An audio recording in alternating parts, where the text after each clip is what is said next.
1 Samuel 1. There was a certain man of Ramathaim Zophim, of the hill country of Ephraim, whose name was Elkanah the son of Jeroham, son of Elihu, son of Tohu, son of Zuph, an Ephrathite. He had 2 wives. The name of the one was Hannah, and the name of the other Peninnah. And Peninnah had children, but Hannah had no children. Now this man used to go up year by year from his city to worship and to sacrifice to the Lord of hosts at Shiloh, where the 2 sons of Eli, Hophni and Phinehas, were priests of the Lord. On the day when Elkanah sacrificed, he would give portions to Peninnah his wife, and to all her sons and daughters. But to Hannah he gave a double portion, because he loved her, though the Lord had closed her womb. And her rival used to provoke her grievously to irritate her, because the Lord had closed her womb. So it went on year by year. As often as she went up to the house of the Lord, she used to provoke her. Therefore Hannah wept and would not eat. And Elkanah her husband said to her, Hannah, why do you weep? And why do you not eat? And why is your heart sad? Am I not more to you than 10 sons? After they had eaten and drunk in Shiloh, Hannah rose. Now Eli the priest was sitting on the seat beside the doorpost of the temple of the Lord. She was deeply distressed, and prayed to the Lord, and wept bitterly. And she vowed a vow, and said, O Lord of hosts, if you will indeed look on the affliction of your servant, and remember me, and not forget your servant, but will give to your servant a son, then I will give him to the Lord all the days of his life, and no razor shall touch his head.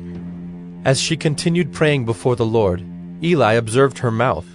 Hannah was speaking in her heart, only her lips moved, and her voice was not heard.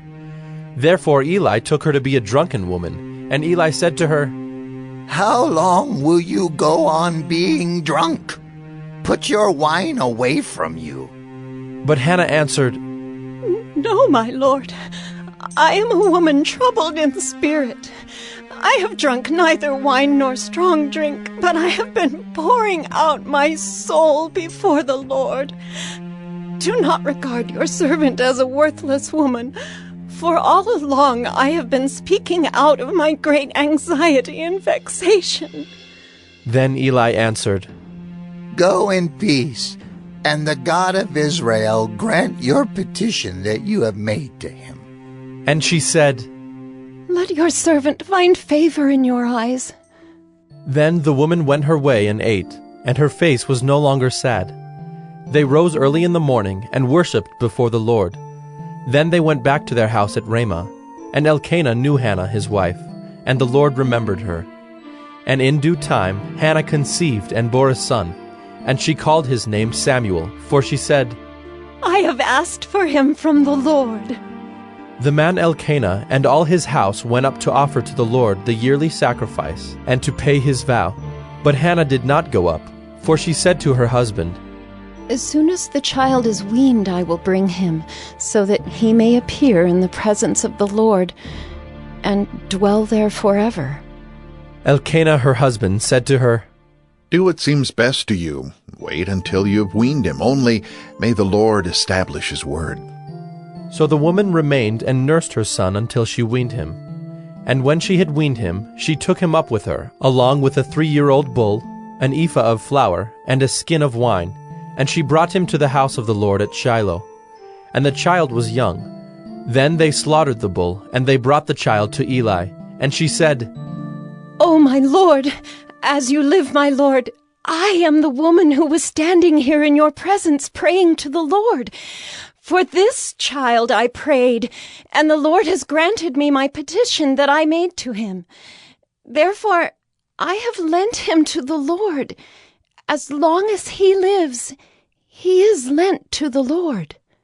And he worshipped the Lord there. 1 Samuel 2. And Hannah prayed and said, My heart exults in the Lord. My strength is exalted in the Lord. My mouth derides my enemies because I rejoice in your salvation. There is none holy like the Lord. There is none besides you. There is no rock like our God. Talk no more so very proudly. Let not arrogance come from your mouth. For the Lord is a God of knowledge, and by him actions are weighed. The bows of the mighty are broken, but the feeble bind on strength. Those who were full have hired themselves out for bread, but those who were hungry have ceased to hunger. The barren has borne 7, but she who has many children is forlorn. The Lord kills and brings to life. He brings down to Sheol and raises up. The Lord makes poor and makes rich. He brings low and he exalts. He raises up the poor from the dust. He lifts the needy from the ash heap to make them sit with princes and inherit a seat of honor. For the pillars of the earth are the Lord's, and on them he has set the world. He will guard the feet of his faithful ones, but the wicked shall be cut off in darkness, for not by might shall a man prevail. The adversaries of the Lord shall be broken to pieces. Against them he will thunder in heaven. The Lord will judge the ends of the earth. He will give strength to his king and exalt the power of his anointed. Then Elkanah went home to Ramah, and the boy ministered to the Lord in the presence of Eli the priest. Now the sons of Eli were worthless men. They did not know the Lord. The custom of the priests with the people was that when any man offered sacrifice, the priest's servant would come while the meat was boiling, with a 3-pronged fork in his hand, and he would thrust it into the pan or kettle or cauldron or pot. All that the fork brought up, the priest would take for himself. This is what they did at Shiloh to all the Israelites who came there. Moreover, before the fat was burned, the priest's servant would come and say to the man who was sacrificing, "Give meat for the priest to roast, for he will not accept boiled meat from you, but only raw." And if the man said to him, "Let them burn the fat first, and then take as much as you wish," he would say, "No, you must give it now, and if not, I will take it by force." Thus the sin of the young men was very great in the sight of the Lord, for the men treated the offering of the Lord with contempt.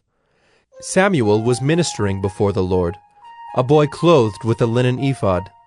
And his mother used to make for him a little robe and take it to him each year when she went up with her husband to offer the yearly sacrifice. Then Eli would bless Elkanah and his wife, and say, "May the Lord give you children by this woman, for the petition she asked of the Lord." So then they would return to their home. Indeed, the Lord visited Hannah, and she conceived and bore 3 sons and 2 daughters. And the young man Samuel grew in the presence of the Lord. Now Eli was very old, and he kept hearing all that his sons were doing to all Israel, and how they lay with the women who were serving at the entrance to the tent of meeting. And he said to them, "Why do you do such things? For I hear of your evil dealings from all the people. No, my sons, it is no good report that I hear the people of the Lord spreading abroad. If someone sins against a man, God will mediate for him. But if someone sins against the Lord, who can intercede for him?" But they would not listen to the voice of their father, for it was the will of the Lord to put them to death. Now the young man Samuel continued to grow both in stature and in favor with the Lord, and also with man. And there came a man of God to Eli, and said to him, "Thus the Lord has said, Did I indeed reveal myself to the house of your father when they were in Egypt, subject to the house of Pharaoh? Did I choose him out of all the tribes of Israel to be my priest, to go up to my altar, to burn incense, to wear an ephod before me? I gave to the house of your father all my offerings by fire from the people of Israel. Why then do you scorn my sacrifices and my offerings that I commanded, and honor your sons above me by fattening yourselves on the choicest parts of every offering of my people Israel? Therefore the Lord, the God of Israel, declares, I promised that your house and the house of your father should go in and out before me forever. But now, the Lord declares, far be it from me, for those who honor me, I will honor, and those who despise me shall be lightly esteemed. Behold, the days are coming when I will cut off your strength and the strength of your father's house, so that there will not be an old man in your house. Then in distress you will look with envious eye on all the prosperity that shall be bestowed on Israel, and there shall not be an old man in your house forever. The only one of you whom I shall not cut off from my altar shall be spared to weep his eyes out, to grieve his heart, and all the descendants of your house shall die by the sword of men. And this that shall come upon your 2 sons, Hophni and Phinehas, shall be the sign to you. Both of them shall die on the same day. And I will raise up for myself a faithful priest, who shall do according to what is in my heart and in my mind. And I will build him a sure house, and he shall go in and out before my anointed forever.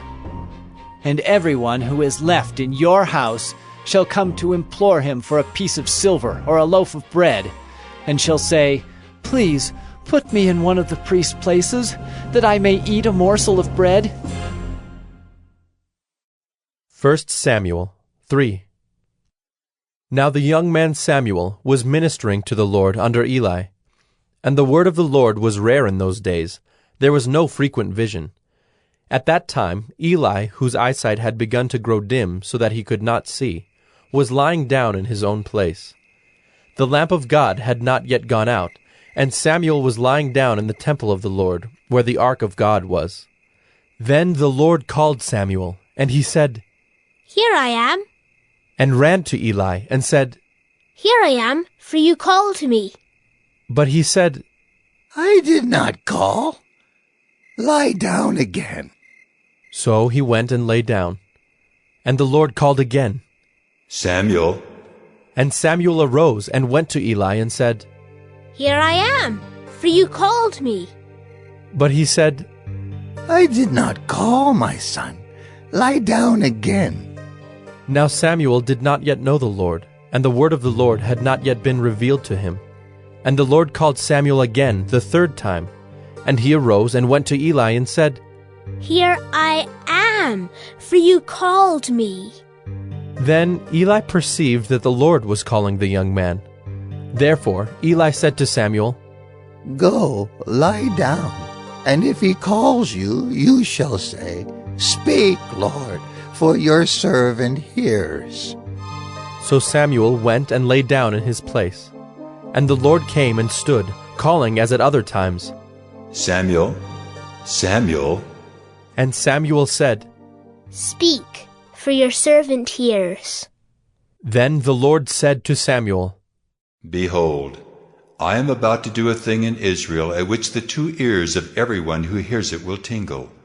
On that day I will fulfill against Eli all that I have spoken concerning his house, from beginning to end. And I declare to him that I am about to punish his house forever, for the iniquity that he knew, because his sons were blaspheming God, and he did not restrain them. Therefore I swear to the house of Eli, that the iniquity of Eli's house shall not be atoned for by sacrifice or offering forever. Samuel lay until morning. Then he opened the doors of the house of the Lord. And Samuel was afraid to tell the vision to Eli. But Eli called Samuel and said, Samuel, my son. And he said, Here I am. And Eli said, What was it that he told you? Do not hide it from me. May God do so to you and more also, if you hide anything from me of all that he told you. So Samuel told him everything, and hid nothing from him. And he said, It is the Lord. Let him do what seems good to him. And Samuel grew, and the Lord was with him, and let none of his words fall to the ground. And all Israel, from Dan to Beersheba, knew that Samuel was established as a prophet of the Lord. And the Lord appeared again at Shiloh, for the Lord revealed himself to Samuel at Shiloh by the word of the Lord. 1 Samuel 4. And the word of Samuel came to all Israel. Now Israel went out to battle against the Philistines. They encamped at Ebenezer, and the Philistines encamped at Aphek. The Philistines drew up in line against Israel, and when the battle spread, Israel was defeated by the Philistines, who killed about 4,000 men on the field of battle. And when the troops came to the camp, the elders of Israel said, "Why has the Lord defeated us today before the Philistines? Let us bring the ark of the covenant of the Lord here from Shiloh, that it may come among us and save us from the power of our enemies." So the people sent to Shiloh, and brought from there the ark of the covenant of the Lord of hosts, who is enthroned on the cherubim. And the 2 sons of Eli, Hophni and Phinehas, were there with the ark of the covenant of God. As soon as the ark of the covenant of the Lord came into the camp, all Israel gave a mighty shout, so that the earth resounded. And when the Philistines heard the noise of the shouting, they said, "What does this great shouting in the camp of the Hebrews mean?" And when they learned that the ark of the Lord had come to the camp, the Philistines were afraid, for they said, "A god has come into the camp!" And they said, "Woe to us, for nothing like this has happened before! Woe to us! Who can deliver us from the power of these mighty gods? These are the gods who struck the Egyptians with every sort of plague in the wilderness.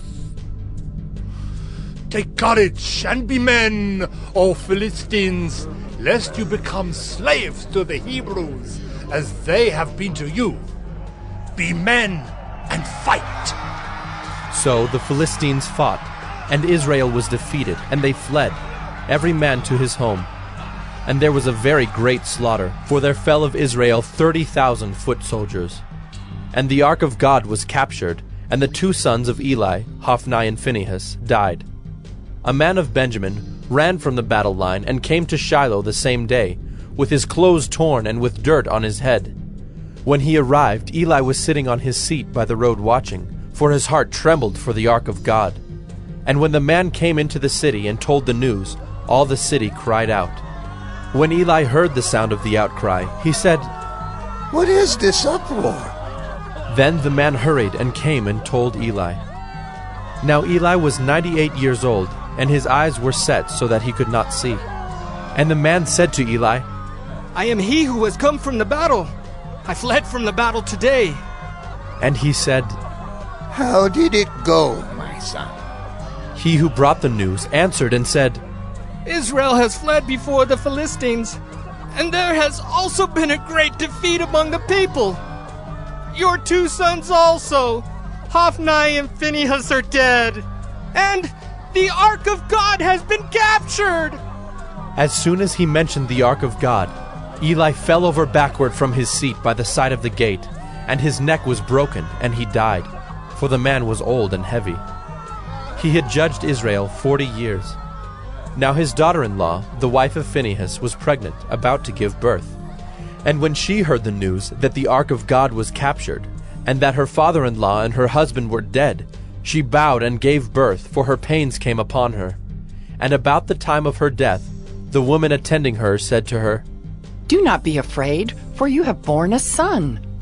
But she did not answer or pay attention, and she named the child Ichabod, saying, "The glory has departed from Israel," because the ark of God had been captured, and because of her father-in-law and her husband. And she said, "The glory has departed from Israel, for the ark of God has been captured." 1 Samuel 5. When the Philistines captured the ark of God, they brought it from Ebenezer to Ashdod. Then the Philistines took the ark of God and brought it into the house of Dagon, and set it up beside Dagon. And when the people of Ashdod rose early the next day, behold, Dagon had fallen face downward on the ground before the ark of the Lord. So they took Dagon and put him back in his place. But when they rose early on the next morning, behold, Dagon had fallen face downward on the ground before the ark of the Lord, and the head of Dagon and both his hands were lying cut off on the threshold. Only the trunk of Dagon was left to him. This is why the priests of Dagon, and all who enter the house of Dagon, do not tread on the threshold of Dagon in Ashdod to this day. The hand of the Lord was heavy against the people of Ashdod, and he terrified and afflicted them with tumors, both Ashdod and its territory. And when the men of Ashdod saw how things were, they said, The ark of the God of Israel must not remain with us, for his hand is hard against us and against Dagon our God. So they sent and gathered together all the lords of the Philistines, and said, What shall we do with the ark of the God of Israel? They answered, Let the ark of the God of Israel be brought around to Gath. So they brought the ark of the God of Israel there. But after they had brought it around, the hand of the Lord was against the city, causing a very great panic, and he afflicted the men of the city, both young and old, so that tumors broke out on them. So they sent the ark of God to Ekron. But as soon as the ark of God came to Ekron, the people of Ekron cried out, They have brought around to us the ark of the God of Israel to kill us and our people. They sent, therefore, and gathered together all the lords of the Philistines, and said, Send away the ark of the God of Israel, and let it return to its own place, that it may not kill us and our people. For there was a deathly panic throughout the whole city. The hand of God was very heavy there. The men who did not die were struck with tumors, and the cry of the city went up to heaven. 1 Samuel 6. The ark of the Lord was in the country of the Philistines 7 months. And the Philistines called for the priests and the diviners, and said, What shall we do with the ark of the Lord? Tell us with what we shall send it to its place. They said, If you send away the ark of the God of Israel, do not send it empty, but by all means return him a guilt offering. Then you will be healed, and it will be known to you why his hand does not turn away from you. And they said, What is the guilt offering that we shall return to him? They answered, 5 golden tumors and 5 golden mice, according to the number of the lords of the Philistines. For the same plague was on all of you and on your lords. So you must make images of your tumors and images of your mice that ravage the land, and give glory to the God of Israel. Perhaps he will lighten his hand from off you and your gods and your land. Why should you harden your hearts as the Egyptians and Pharaoh hardened their hearts? After he had dealt severely with them, did they not send the people away, and they departed? Now then, take and prepare a new cart, and 2 milk cows on which there has never come a yoke, and yoke the cows to the cart, but take their calves home away from them. And take the ark of the Lord, and place it on the cart, and put in a box at its side the figures of gold, which you are returning to him as a guilt offering. Then send it off, and let it go its way, and watch. If it goes up on the way to its own land, to Beth Shemesh, then it is he who has done us this great harm. But if not, then we shall know that it is not his hand that struck us. It happened to us by coincidence. The men did so, and took 2 milk cows, and yoked them to the cart, and shut up their calves at home. And they put the ark of the Lord on the cart, and the box with the golden mice, and the images of their tumors. And the cows went straight in the direction of Beth Shemesh, along one highway, lowing as they went. They turned neither to the right nor to the left, and the lords of the Philistines went after them as far as the border of Beth Shemesh.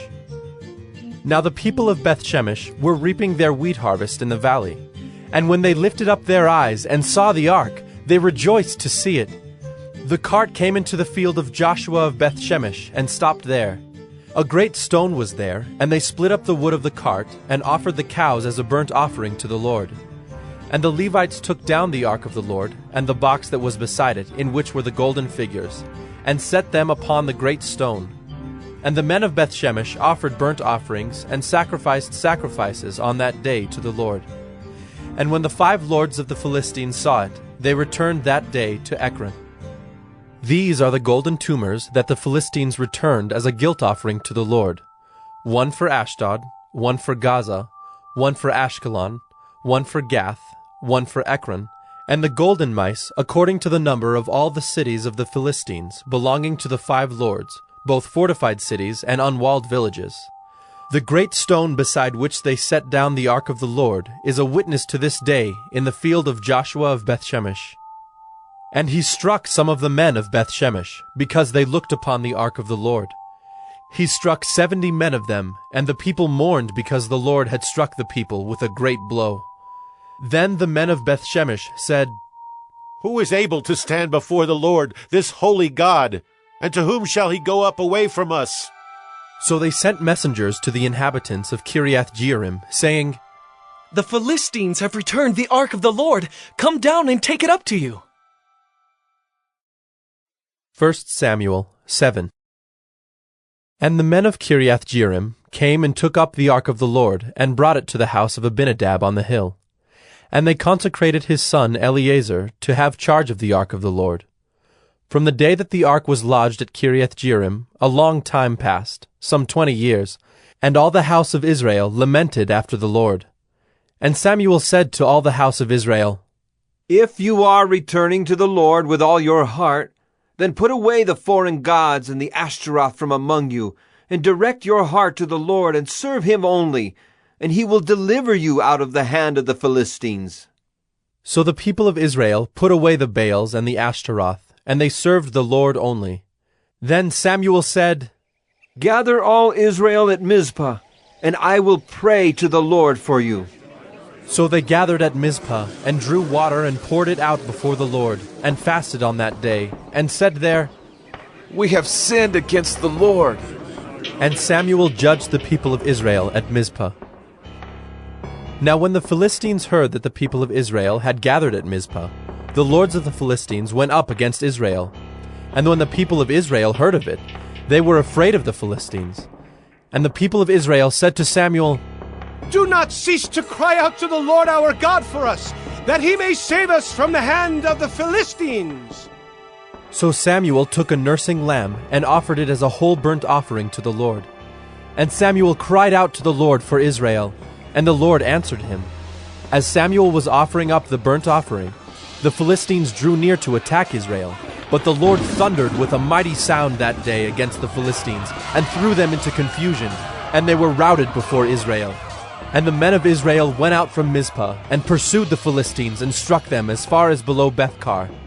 Then Samuel took a stone, and set it up between Mizpah and Shen, and called its name Ebenezer. For he said, Till now the Lord has helped us. So the Philistines were subdued, and did not again enter the territory of Israel. And the hand of the Lord was against the Philistines all the days of Samuel.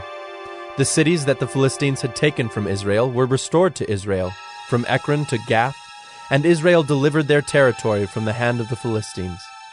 There was peace also between Israel and the Amorites. Samuel judged Israel all the days of his life, and he went on a circuit year by year to Bethel, Gilgal, and Mizpah, and he judged Israel in all these places. Then he would return to Ramah, for his home was there, and there also he judged Israel. And he built there an altar to the Lord. 1 Samuel 8. When Samuel became old, he made his sons judges over Israel. The name of his firstborn son was Joel, and the name of his second Abijah.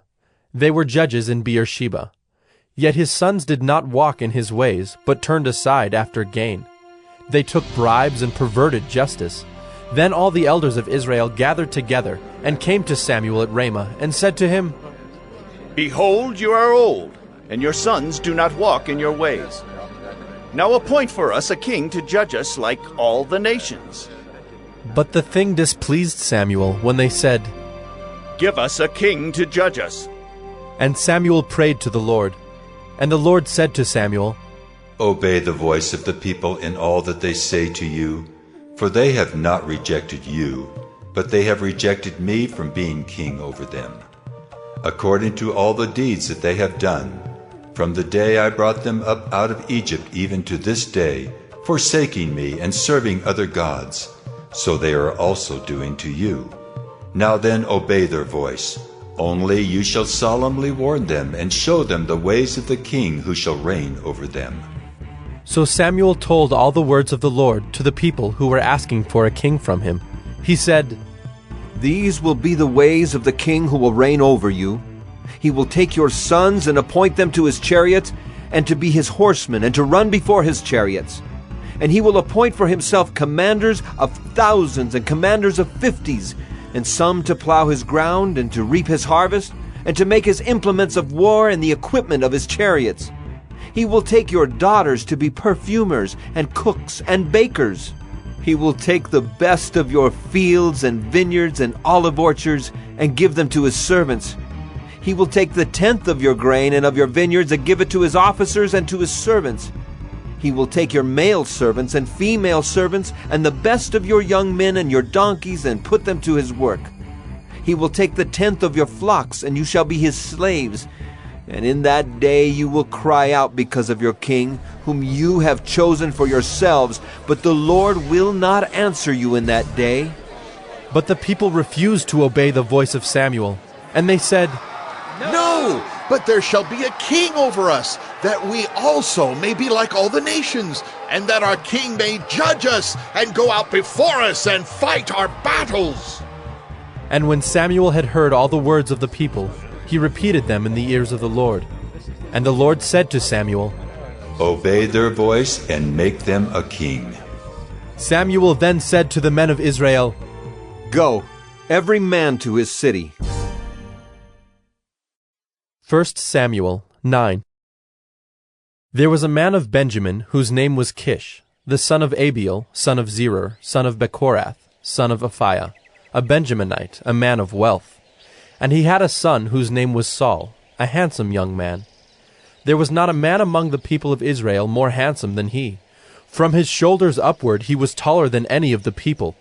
Now the donkeys of Kish, Saul's father, were lost. So Kish said to Saul his son, Take one of the young men with you, and arise. Go and look for the donkeys. And he passed through the hill country of Ephraim, and passed through the land of Shalisha, but they did not find them. And they passed through the land of Shaalim, but they were not there. Then they passed through the land of Benjamin, but did not find them. When they came to the land of Zuph, Saul said to his servant who was with him, Come, let us go back, lest my father cease to care about the donkeys and become anxious about us. But he said to him, Behold, there is a man of God in this city, and he is a man who is held in honor. All that he says comes true. So now let us go there. Perhaps he can tell us the way we should go.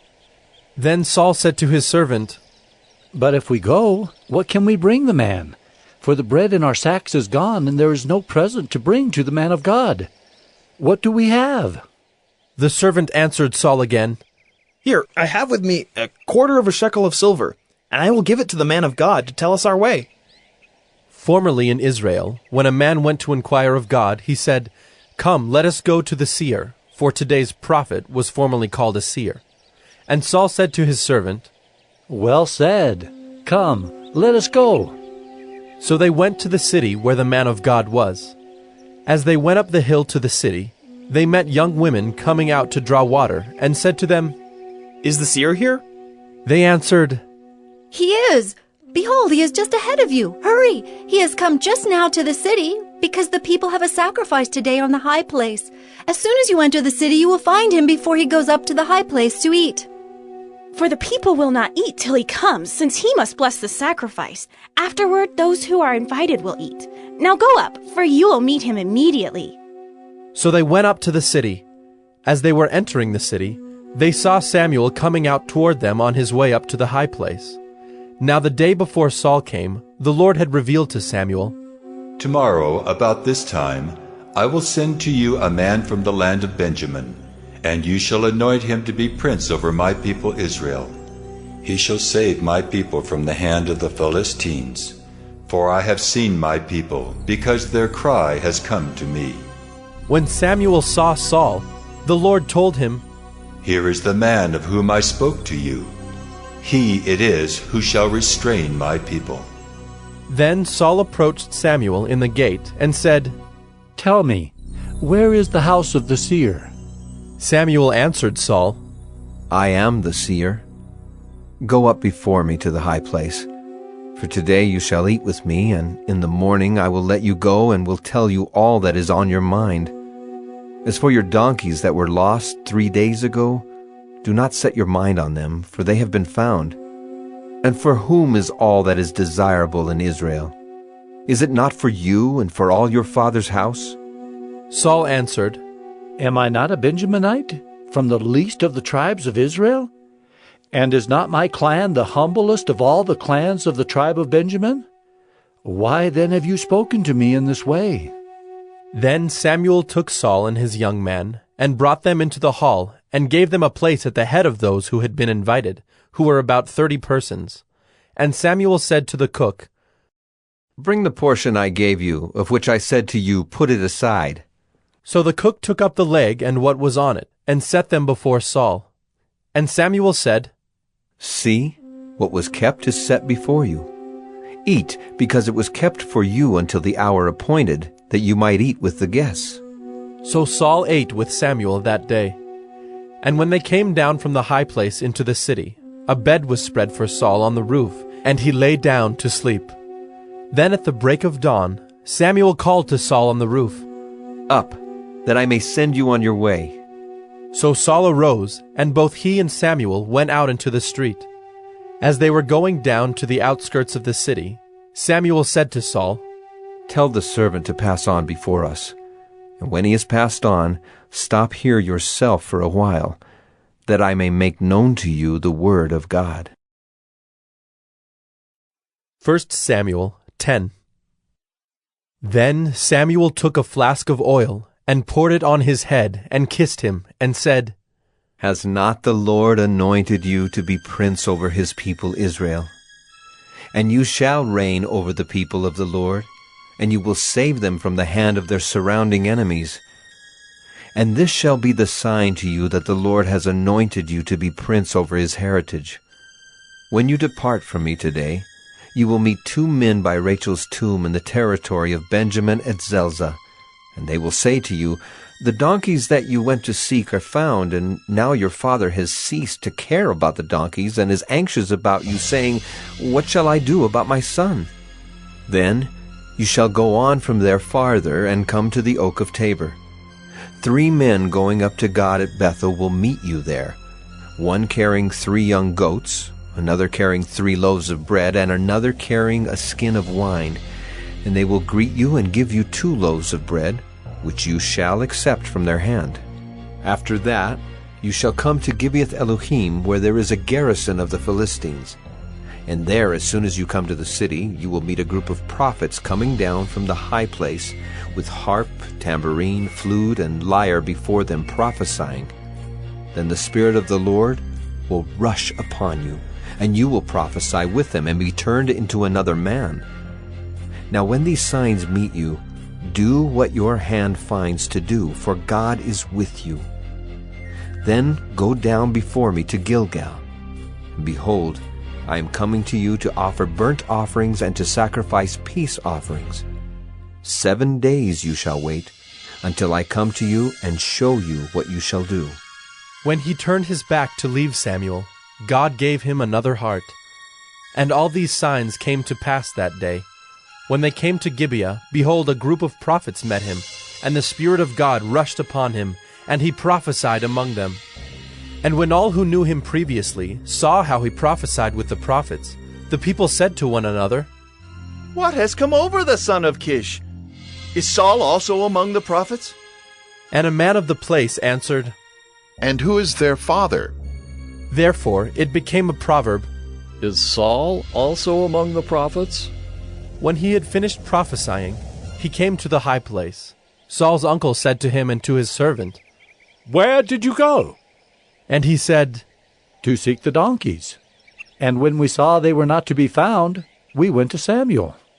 And Saul's uncle said, Please tell me what Samuel said to you.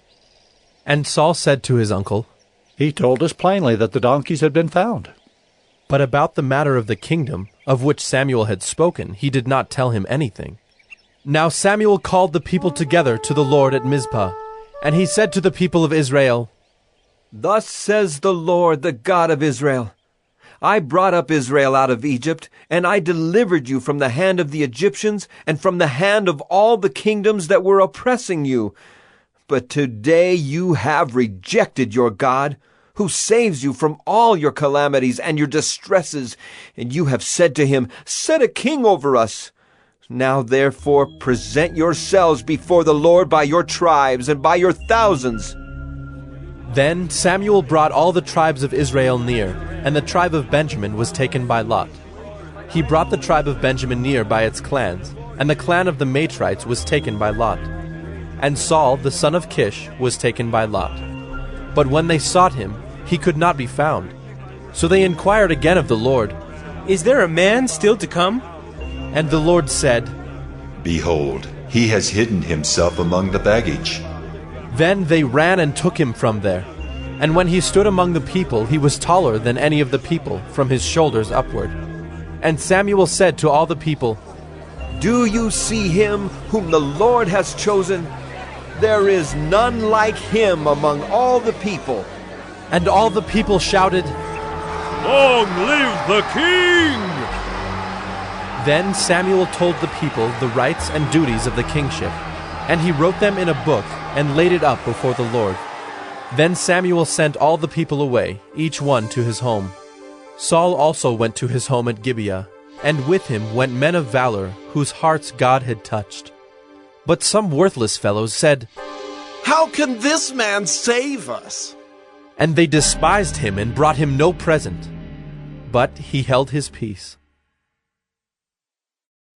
1 Samuel 11. Then Nahash the Ammonite went up and besieged Jabesh-Gilead. And all the men of Jabesh said to Nahash, Make a treaty with us, and we will serve you. But Nahash the Ammonite said to them, On this condition, I will make a treaty with you, that I gouge out all your right eyes, and thus bring disgrace on all Israel. The elders of Jabesh said to him, Give us 7 days' respite, that we may send messengers through all the territory of Israel. Then, if there is no one to save us, we will give ourselves up to you. When the messengers came to Gibeah of Saul, they reported the matter in the ears of the people, and all the people wept aloud. Now behold, Saul was coming from the field behind the oxen. And Saul said, What is wrong with the people that they are weeping? So they told him the news of the men of Jabesh. And the Spirit of God rushed upon Saul when he heard these words, and his anger was greatly kindled. He took a yoke of oxen and cut them in pieces, and sent them throughout all the territory of Israel by the hand of messengers, saying, Whoever does not come out after Saul and Samuel, so shall it be done to his oxen. Then the dread of the Lord fell upon the people, and they came out as one man. When he mustered them at Bezek, the people of Israel were 300,000, and the men of Judah 30,000. And they said to the messengers who had come, Thus shall you say to the men of Jabesh-Gilead, Tomorrow by the time the sun is hot, you shall have deliverance. When the messengers came and told the men of Jabesh, they were glad. Therefore the men of Jabesh said, Tomorrow we will give ourselves up to you, and you may do to us whatever seems good to you. And the next day Saul put the people in 3 companies. And they came into the midst of the camp in the morning watch, and struck down the Ammonites until the heat of the day. And those who survived were scattered, so that no 2 of them were left together. Then the people said to Samuel, Who is it that said, Shall Saul reign over us? Bring the men, that we may put them to death. But Saul said, Not a man shall be put to death this day, for today the Lord has worked salvation in Israel. Then Samuel said to the people, Come, let us go to Gilgal, and there renew the kingdom. So all the people went to Gilgal, and there they made Saul king before the Lord in Gilgal. There they sacrificed peace offerings before the Lord, and there Saul and all the men of Israel rejoiced greatly. 1 Samuel 12. And Samuel said to all Israel, Behold, I have obeyed your voice in all that you have said to me, and have made a king over you. And now, behold, the king walks before you, and I am old and gray, and behold, my sons are with you. I have walked before you from my youth until this day. Here I am, testify against me before the Lord and before his anointed.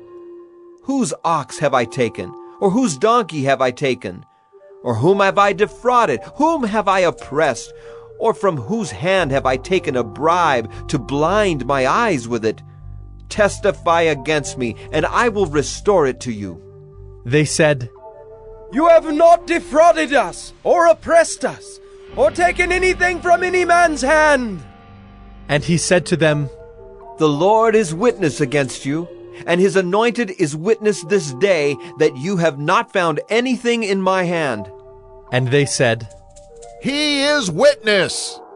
And Samuel said to the people, "The Lord is witness, who appointed Moses and Aaron, and brought your fathers up out of the land of Egypt. Now therefore stand still, that I may plead with you before the Lord concerning all the righteous deeds of the Lord that he performed for you and for your fathers.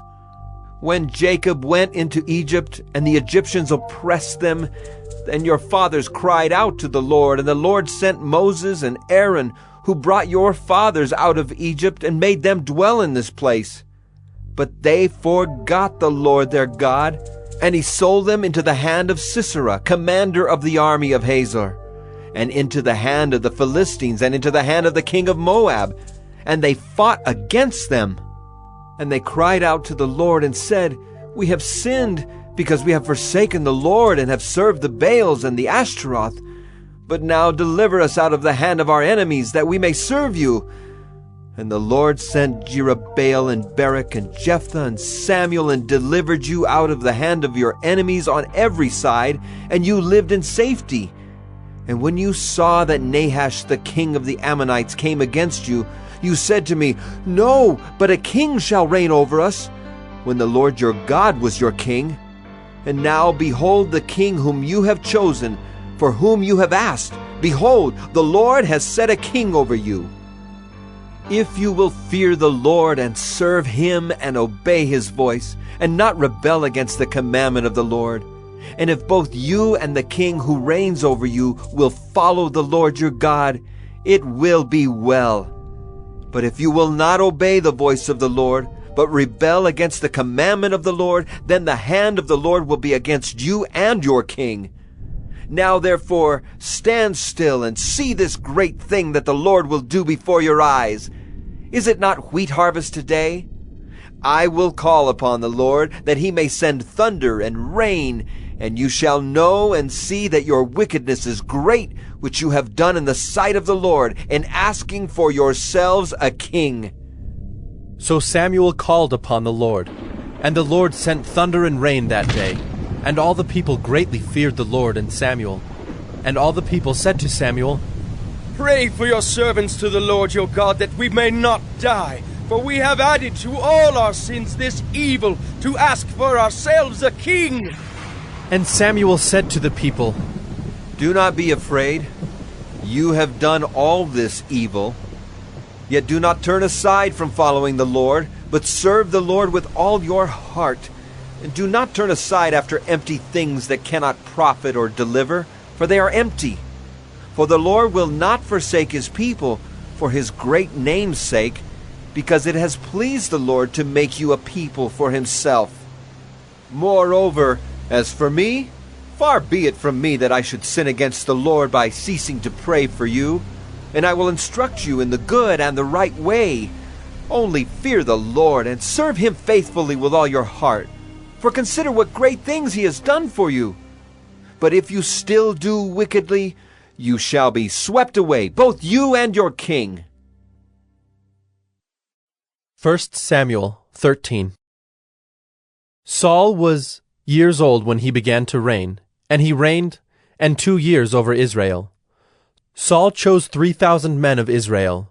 2,000 were with Saul in Michmash and the hill country of Bethel, and 1,000 were with Jonathan in Gibeah of Benjamin. The rest of the people he sent home, every man to his tent. Jonathan defeated the garrison of the Philistines that was at Gibeah, and the Philistines heard of it. And Saul blew the trumpet throughout all the land, saying, "Let the Hebrews hear!" And all Israel heard it said that Saul had defeated the garrison of the Philistines, and also that Israel had become a stench to the Philistines. And the people were called out to join Saul at Gilgal. And the Philistines mustered to fight with Israel 30,000 chariots and 6,000 horsemen and troops, like the sand on the seashore in multitude. They came up and encamped in Michmash to the east of Bethaven. When the men of Israel saw that they were in trouble, for the people were hard pressed, the people hid themselves in caves and in holes and in rocks and in tombs and in cisterns. And some Hebrews crossed the fords of the Jordan to the land of Gad and Gilead. Saul was still at Gilgal, and all the people followed him trembling. He waited 7 days, the time appointed by Samuel. But Samuel did not come to Gilgal, and the people were scattering from him. So Saul said, "Bring the burnt offering here to me, and the peace offerings." And he offered the burnt offering. As soon as he had finished offering the burnt offering, behold, Samuel came, and Saul went out to meet him and greet him. Samuel said, "What have you done?"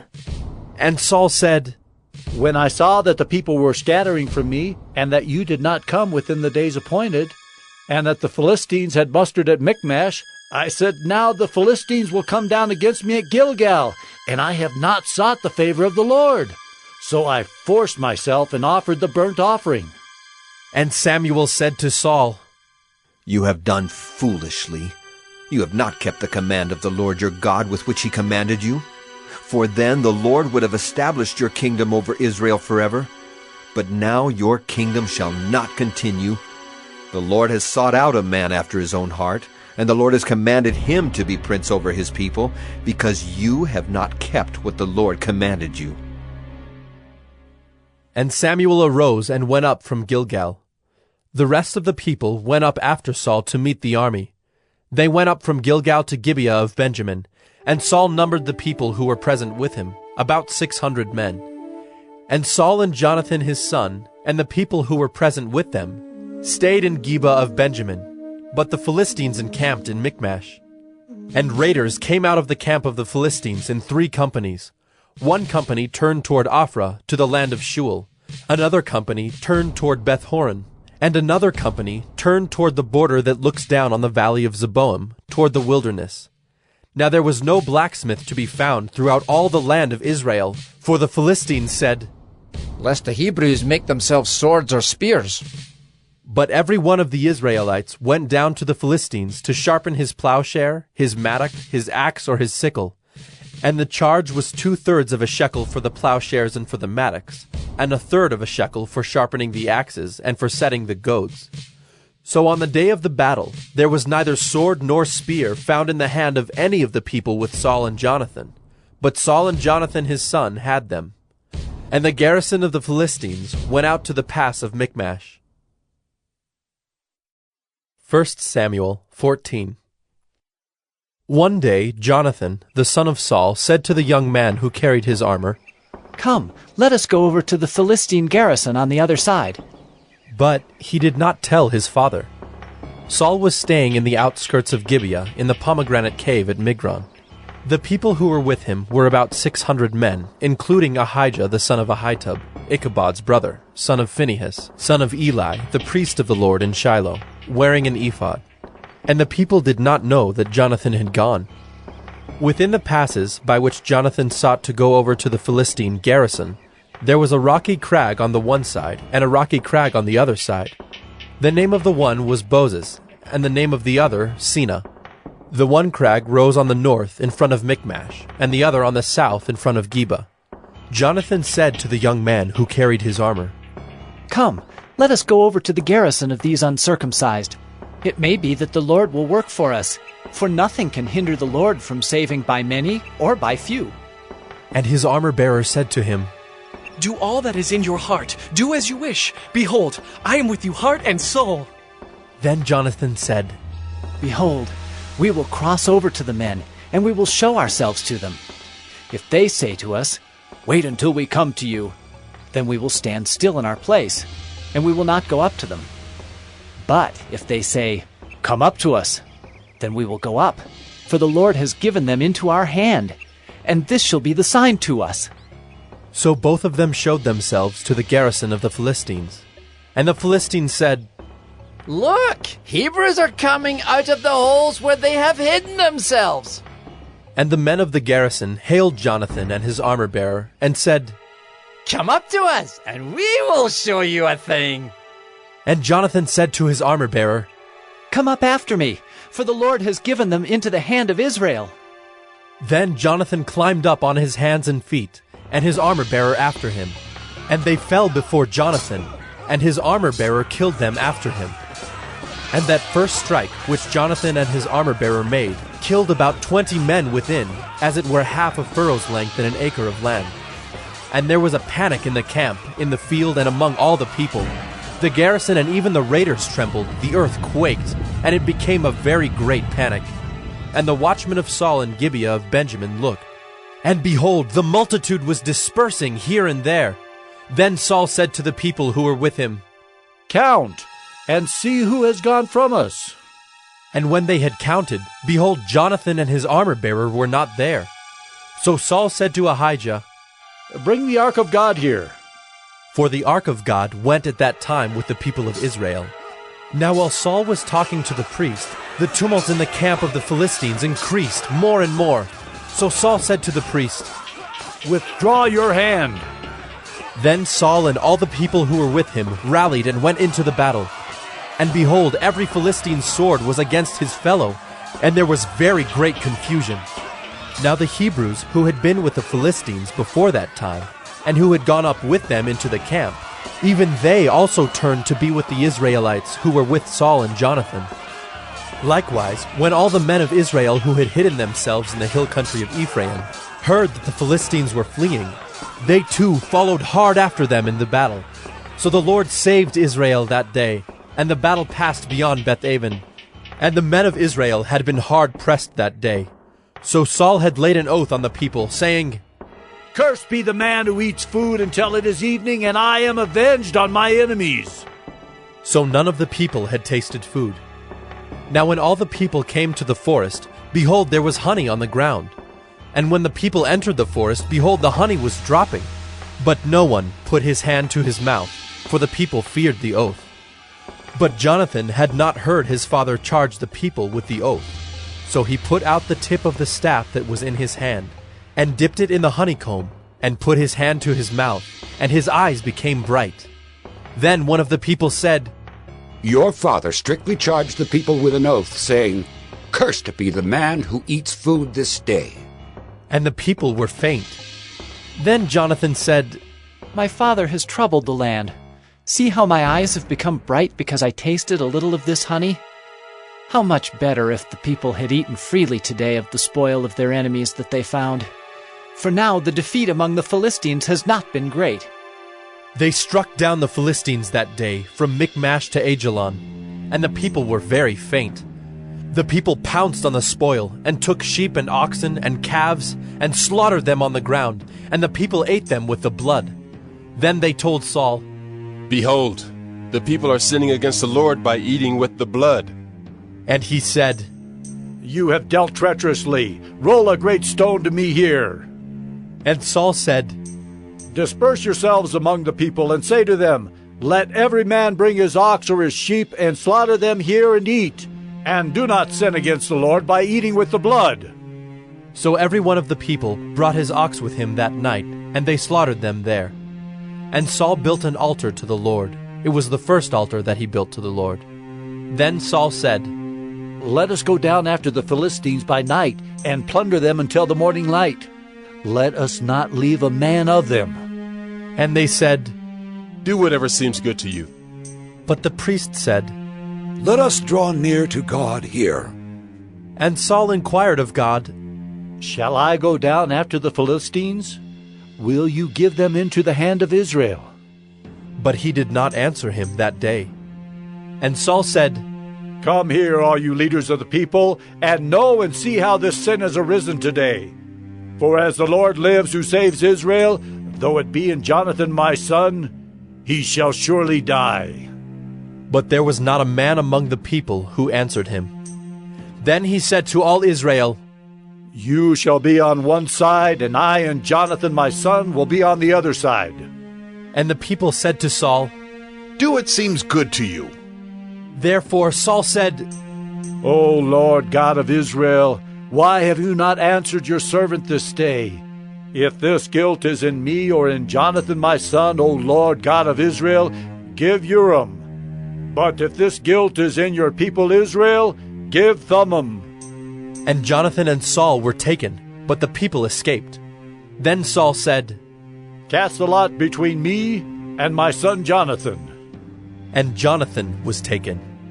Then Saul said to Jonathan, Tell me what you have done. And Jonathan told him, I tasted a little honey with the tip of the staff that was in my hand. Here I am. I will die.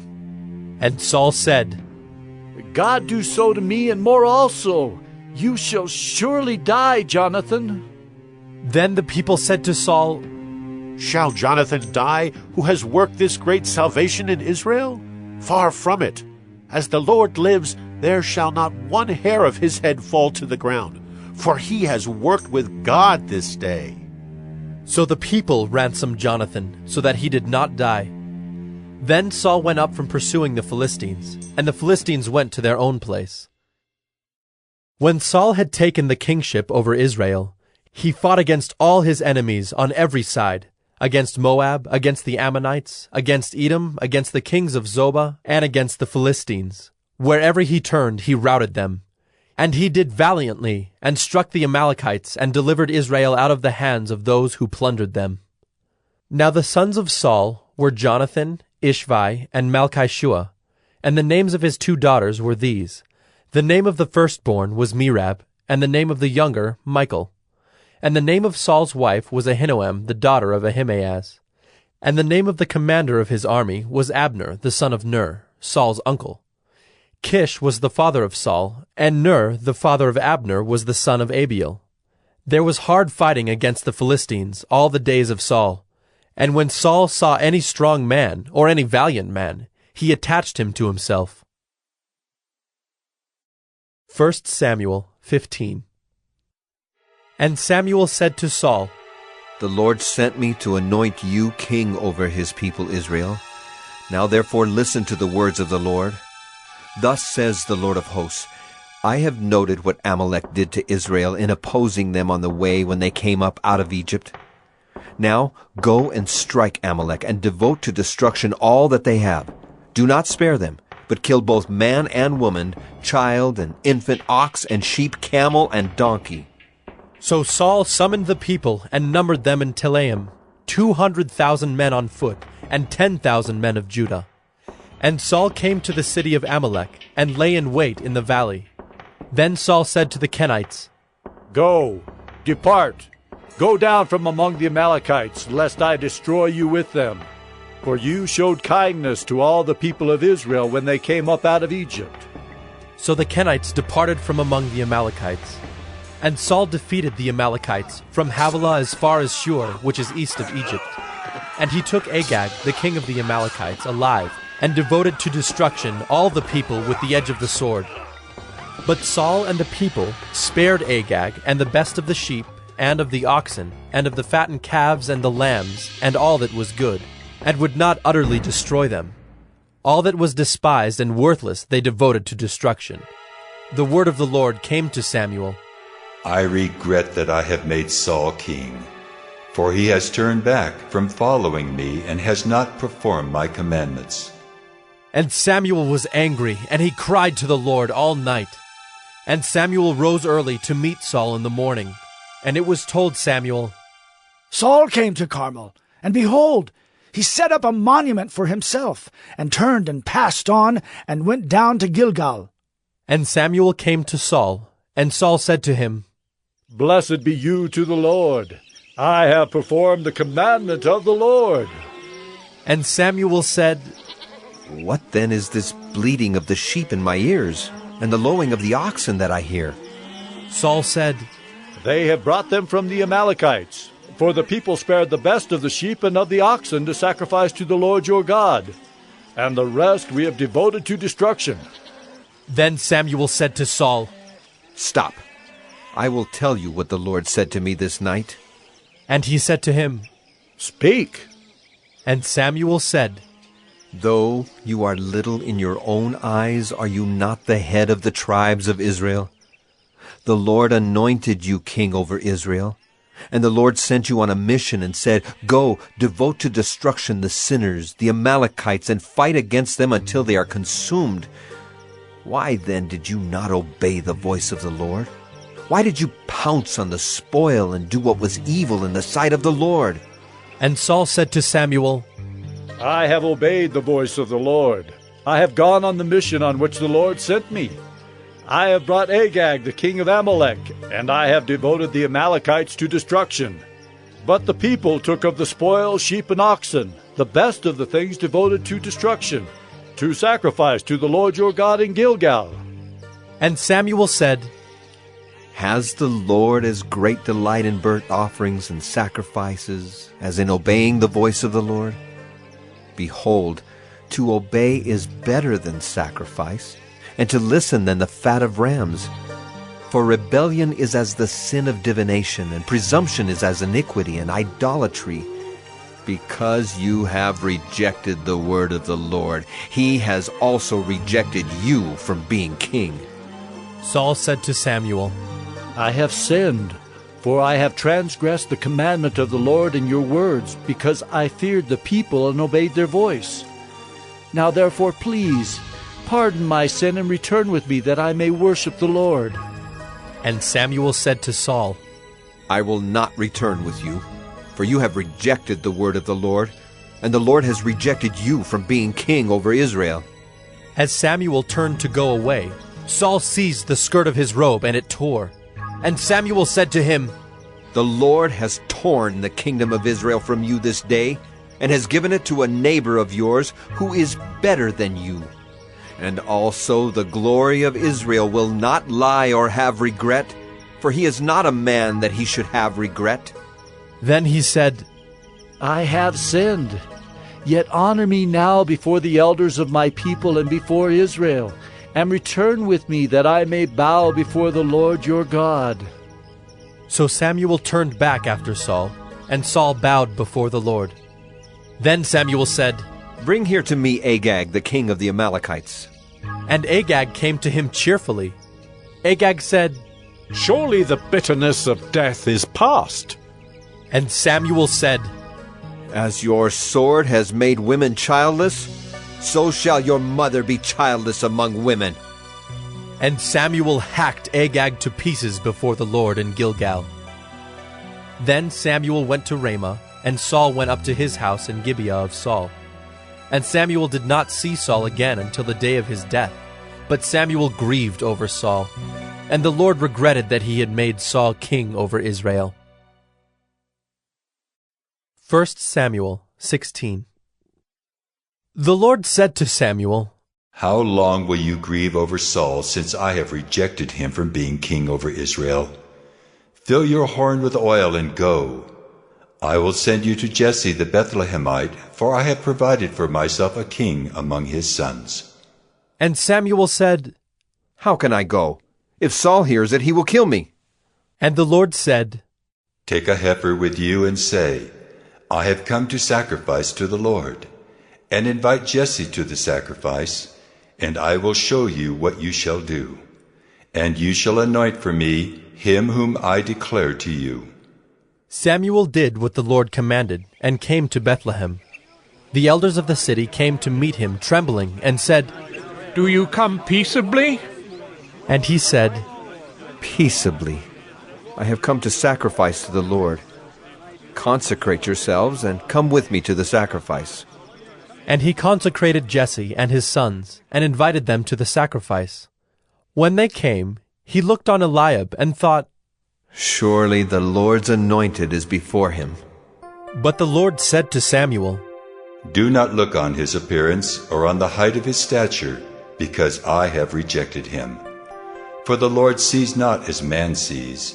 Man looks on the outward appearance, but the Lord looks on the heart. Then Jesse called Abinadab, and made him pass before Samuel. And he said, Neither has the Lord chosen this one. Then Jesse made Shammah pass by, and he said, Neither has the Lord chosen this one. And Jesse made 7 of his sons pass before Samuel. And Samuel said to Jesse, The Lord has not chosen these. Then Samuel said to Jesse, Are all your sons here?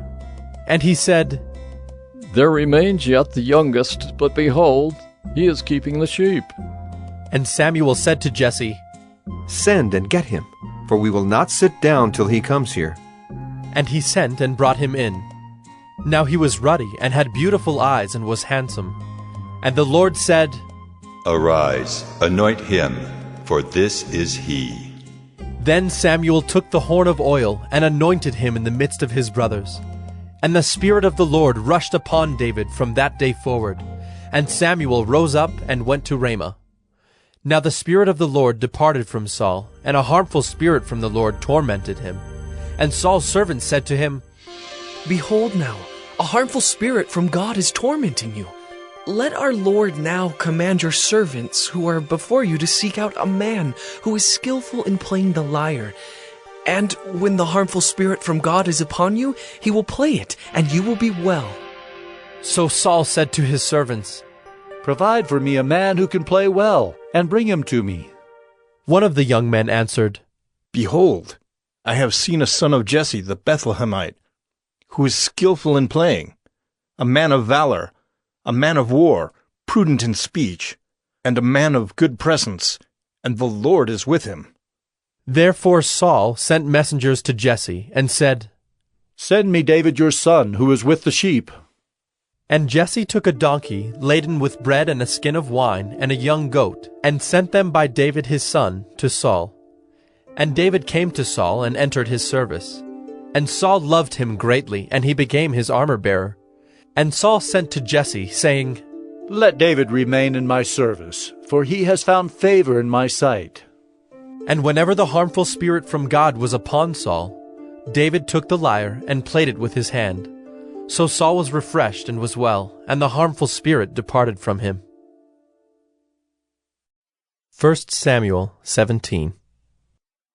Now the Philistines gathered their armies for battle, and they were gathered at Soko, which belongs to Judah, and encamped between Soko and Azekah, in Ephes-dammim. And Saul and the men of Israel were gathered and encamped in the valley of Elah, and drew up in line of battle against the Philistines. And the Philistines stood on the mountain on the one side, and Israel stood on the mountain on the other side, with a valley between them. And there came out from the camp of the Philistines a champion named Goliath of Gath, whose height was 6 cubits and a span. He had a helmet of bronze on his head, and he was armed with a coat of mail, and the weight of the coat was 5,000 shekels of bronze.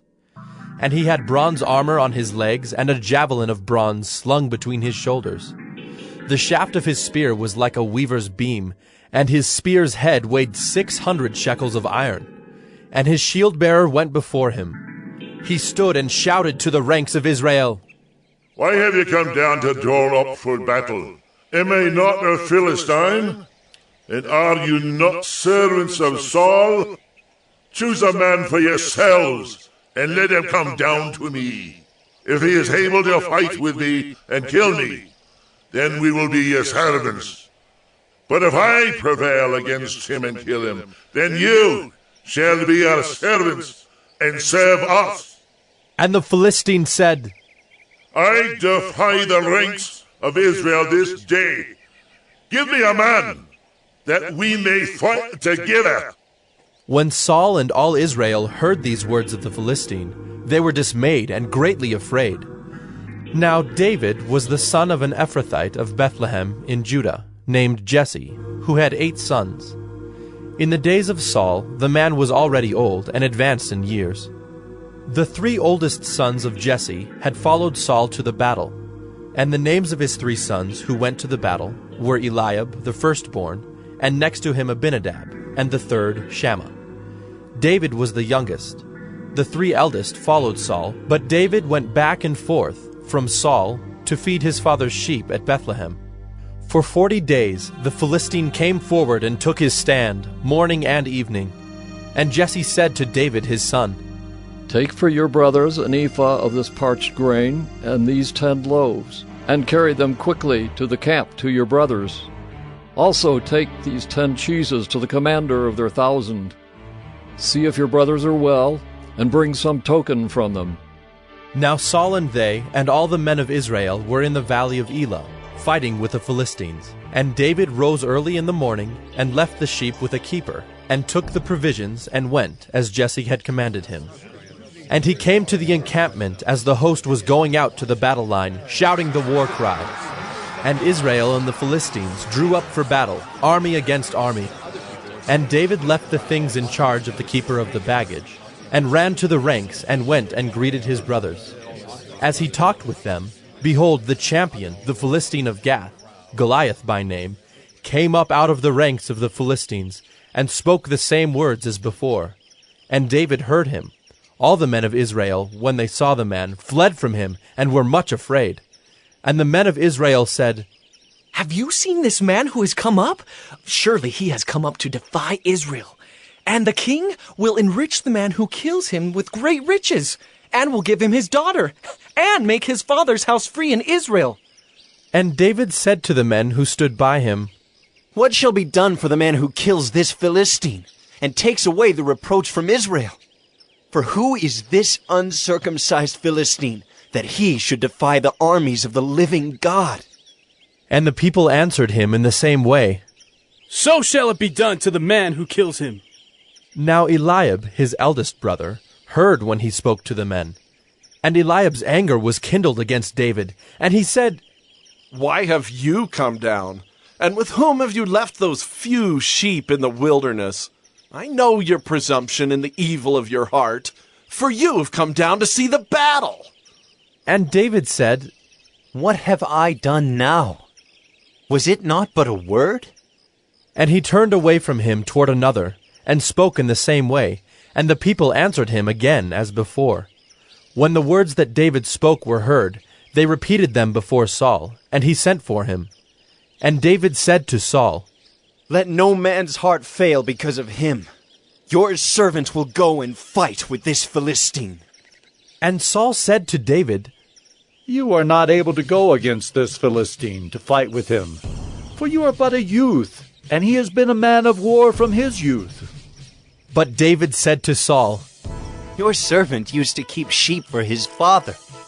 And when there came a lion or a bear and took a lamb from the flock, I went after him and struck him and delivered it out of his mouth. And if he arose against me, I caught him by his beard and struck him and killed him. Your servant has struck down both lions and bears, and this uncircumcised Philistine shall be like one of them, for he has defied the armies of the living God.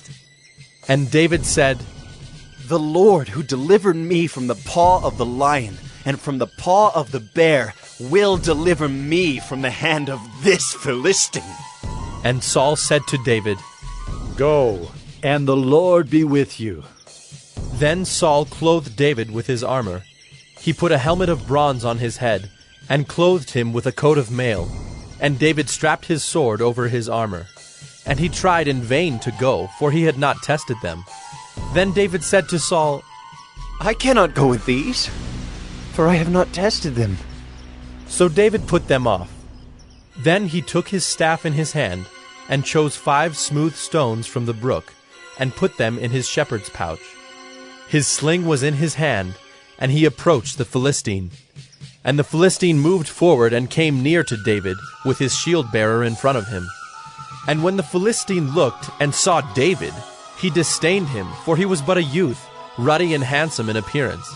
And the Philistine said to David, Am I a dog, that you come to me with sticks? And the Philistine cursed David by his gods.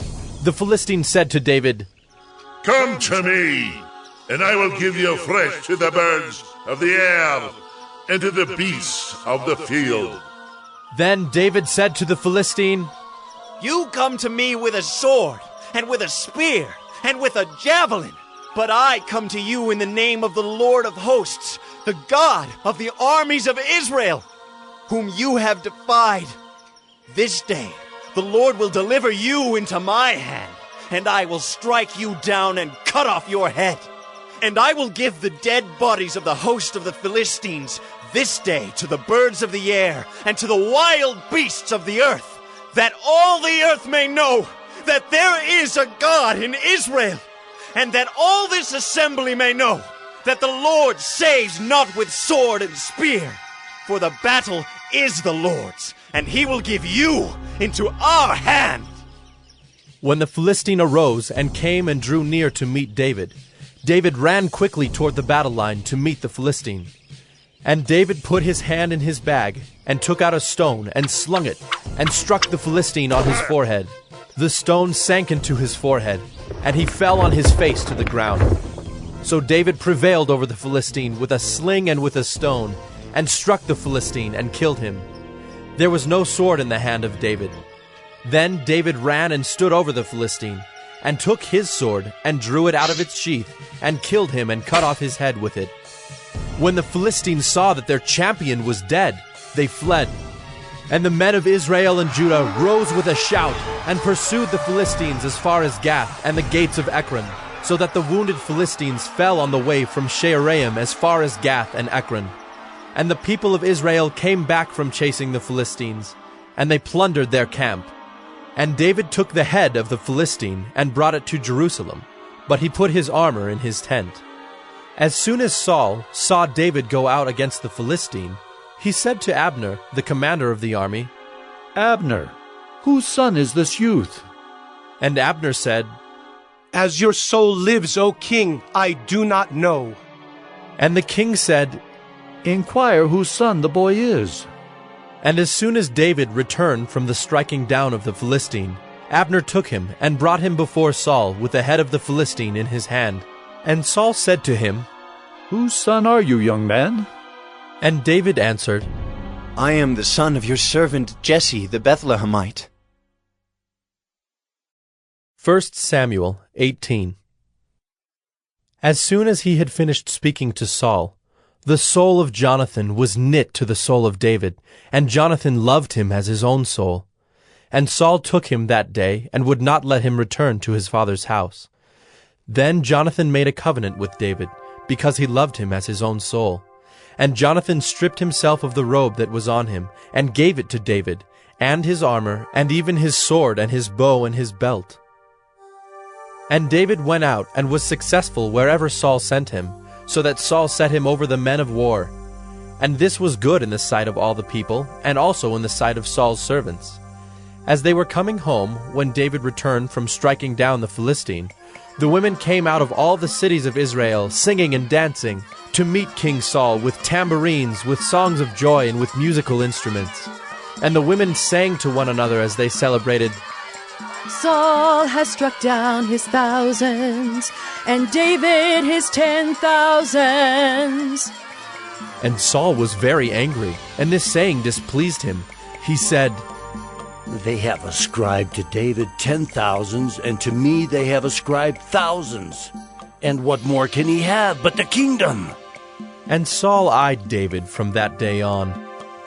The next day, a harmful spirit from God rushed upon Saul, and he raved within his house while David was playing the lyre, as he did day by day. Saul had his spear in his hand, and Saul hurled the spear, for he thought, I will pin David to the wall. But David evaded him twice. Saul was afraid of David, because the Lord was with him, but had departed from Saul. So Saul removed him from his presence, and made him a commander of 1,000. And he went out and came in before the people. And David had success in all his undertakings, for the Lord was with him. And when Saul saw that he had great success, he stood in fearful awe of him. But all Israel and Judah loved David, for he went out and came in before them. Then Saul said to David, Here is my elder daughter Merab. I will give her to you for a wife. Only be valiant for me and fight the Lord's battles. For Saul thought, Let not my hand be against him, but let the hand of the Philistines be against him. And David said to Saul, Who am I, and who are my relatives, my father's clan in Israel, that I should be son-in-law to the king? But at the time when Merab, Saul's daughter, should have been given to David, she was given to Adriel the Maholathite for a wife. Now Saul's daughter Michal loved David, and they told Saul, and the thing pleased him. Saul thought, Let me give her to him, that she may be a snare for him, and that the hand of the Philistines may be against him. Therefore Saul said to David a second time, You shall now be my son-in-law. And Saul commanded his servants, Speak to David in private, and say, Behold, the king has delight in you, and all his servants love you. Now then, become the king's son-in-law. And Saul's servants spoke those words in the ears of David. And David said, Does it seem to you a little thing to become the king's son-in-law, since I am a poor man and have no reputation? And the servants of Saul told him, Thus and so did David speak. Then Saul said, Thus shall you say to David, The king desires no bride price, except 100 foreskins of the Philistines, that he may be avenged of the king's enemies. Now Saul thought to make David fall by the hand of the Philistines. And when his servants told David these words, it pleased David well to be the king's son-in-law. Before the time had expired, David arose and went, along with his men, and killed 200 of the Philistines. And David brought their foreskins, which were given in full number to the king, that he might become the king's son-in-law. And Saul gave him his daughter Michal for a wife. But when Saul saw and knew that the Lord was with David, and that Michal, Saul's daughter, loved him, Saul was even more afraid of David. So Saul was David's enemy continually. Then the princes of the Philistines came out to battle, and as often as they came out, David had more success than all the servants of Saul, so that his name was highly esteemed.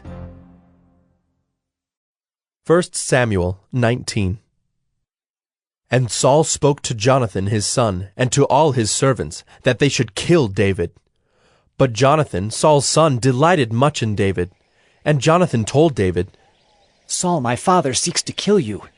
Therefore be on your guard in the morning. Stay in a secret place and hide yourself. And I will go out and stand beside my father in the field where you are. And I will speak to my father about you. And if I learn anything, I will tell you. And Jonathan spoke well of David to Saul his father, and said to him, Let not the king sin against his servant David, because he has not sinned against you, and because his deeds have brought good to you. For he took his life in his hand, and he struck down the Philistine. And the Lord worked a great salvation for all Israel. You saw it and rejoiced. Why then will you sin against innocent blood by killing David without cause? And Saul listened to the voice of Jonathan. Saul swore, As the Lord lives, he shall not be put to death. And Jonathan called David, and Jonathan reported to him all these things. And Jonathan brought David to Saul, and he was in his presence as before. And there was war again. And David went out and fought with the Philistines, and struck them with a great blow, so that they fled before him. Then a harmful spirit from the Lord came upon Saul, as he sat in his house with his spear in his hand. And David was playing the lyre. And Saul sought to pin David to the wall with the spear, but he eluded Saul, so that he struck the spear into the wall. And David fled and escaped that night. Saul sent messengers to David's house to watch him, that he might kill him in the morning. But Michal, David's wife, told him, If you do not escape with your life tonight, tomorrow you will be killed. So Michal let David down through the window, and he fled away and escaped. Michal took an image and laid it on the bed, and put a pillow of goat's hair at its head, and covered it with the clothes. And when Saul sent messengers to take David, she said, He is sick. Then Saul sent the messengers to see David, saying, Bring him up to me in the bed, that I may kill him. And when the messengers came in, behold, the image was in the bed, with the pillow of goat's hair at its head. Saul said to Michal, Why have you deceived me thus, and let my enemy go, so that he has escaped? And Michal answered Saul, He said to me, Let me go. Why should I kill you? Now David fled and escaped, and he came to Samuel at Ramah, and told him all that Saul had done to him. And he and Samuel went and lived at Naioth. And it was told Saul, Behold, David is at Naioth in Ramah.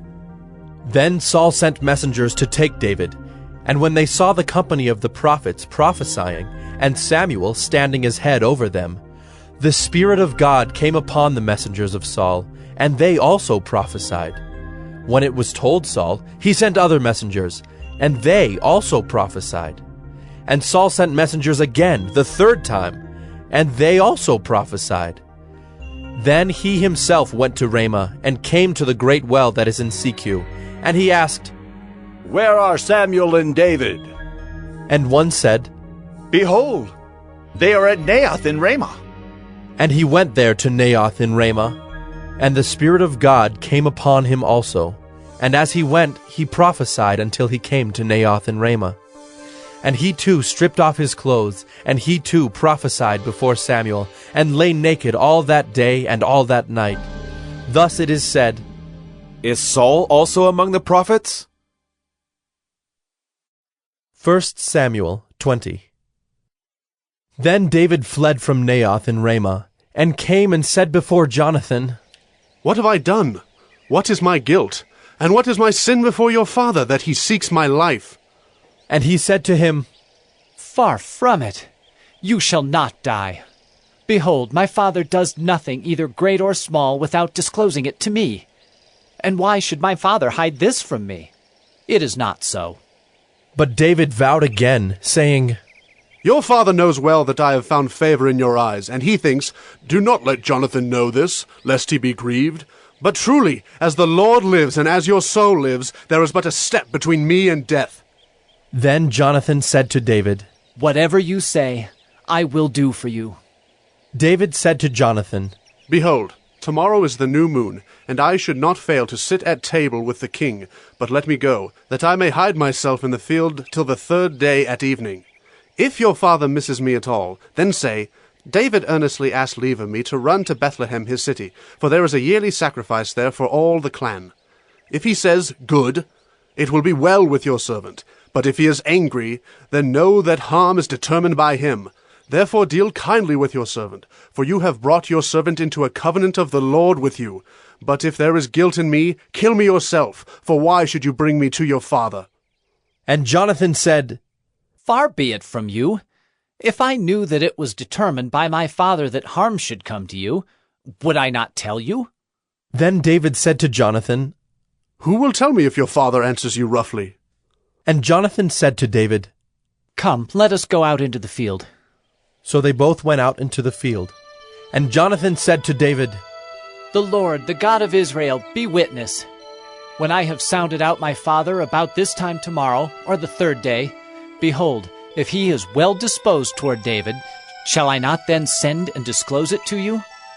But should it please my father to do you harm, the Lord do so to Jonathan, and more also if I do not disclose it to you and send you away, that you may go in safety. May the Lord be with you, as he has been with my father. If I am still alive, show me the steadfast love of the Lord, that I may not die. And do not cut off your steadfast love from my house forever, when the Lord cuts off every one of the enemies of David from the face of the earth. And Jonathan made a covenant with the house of David, saying, May the Lord take vengeance on David's enemies. And Jonathan made David swear again by his love for him, for he loved him as he loved his own soul.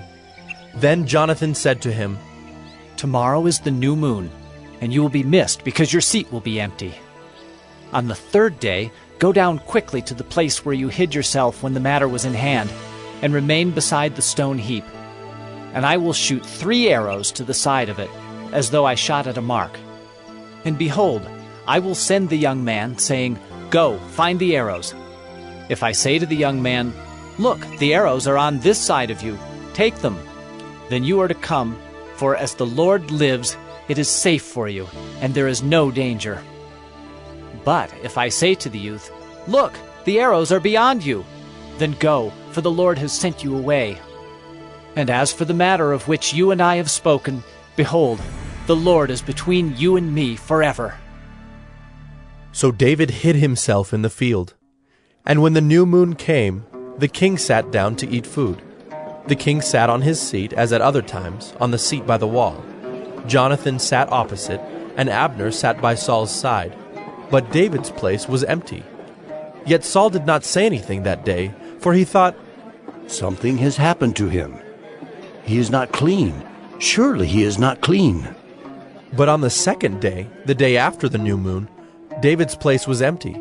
And Saul said to Jonathan his son, "Why has not the son of Jesse come to the meal, either yesterday or today?" Jonathan answered Saul, "David earnestly asked leave of me to go to Bethlehem. He said, 'Let me go, for our clan holds a sacrifice in the city, and my brother has commanded me to be there. So now if I have found favor in your eyes, let me get away and see my brothers.' For this reason he has not come to the king's table."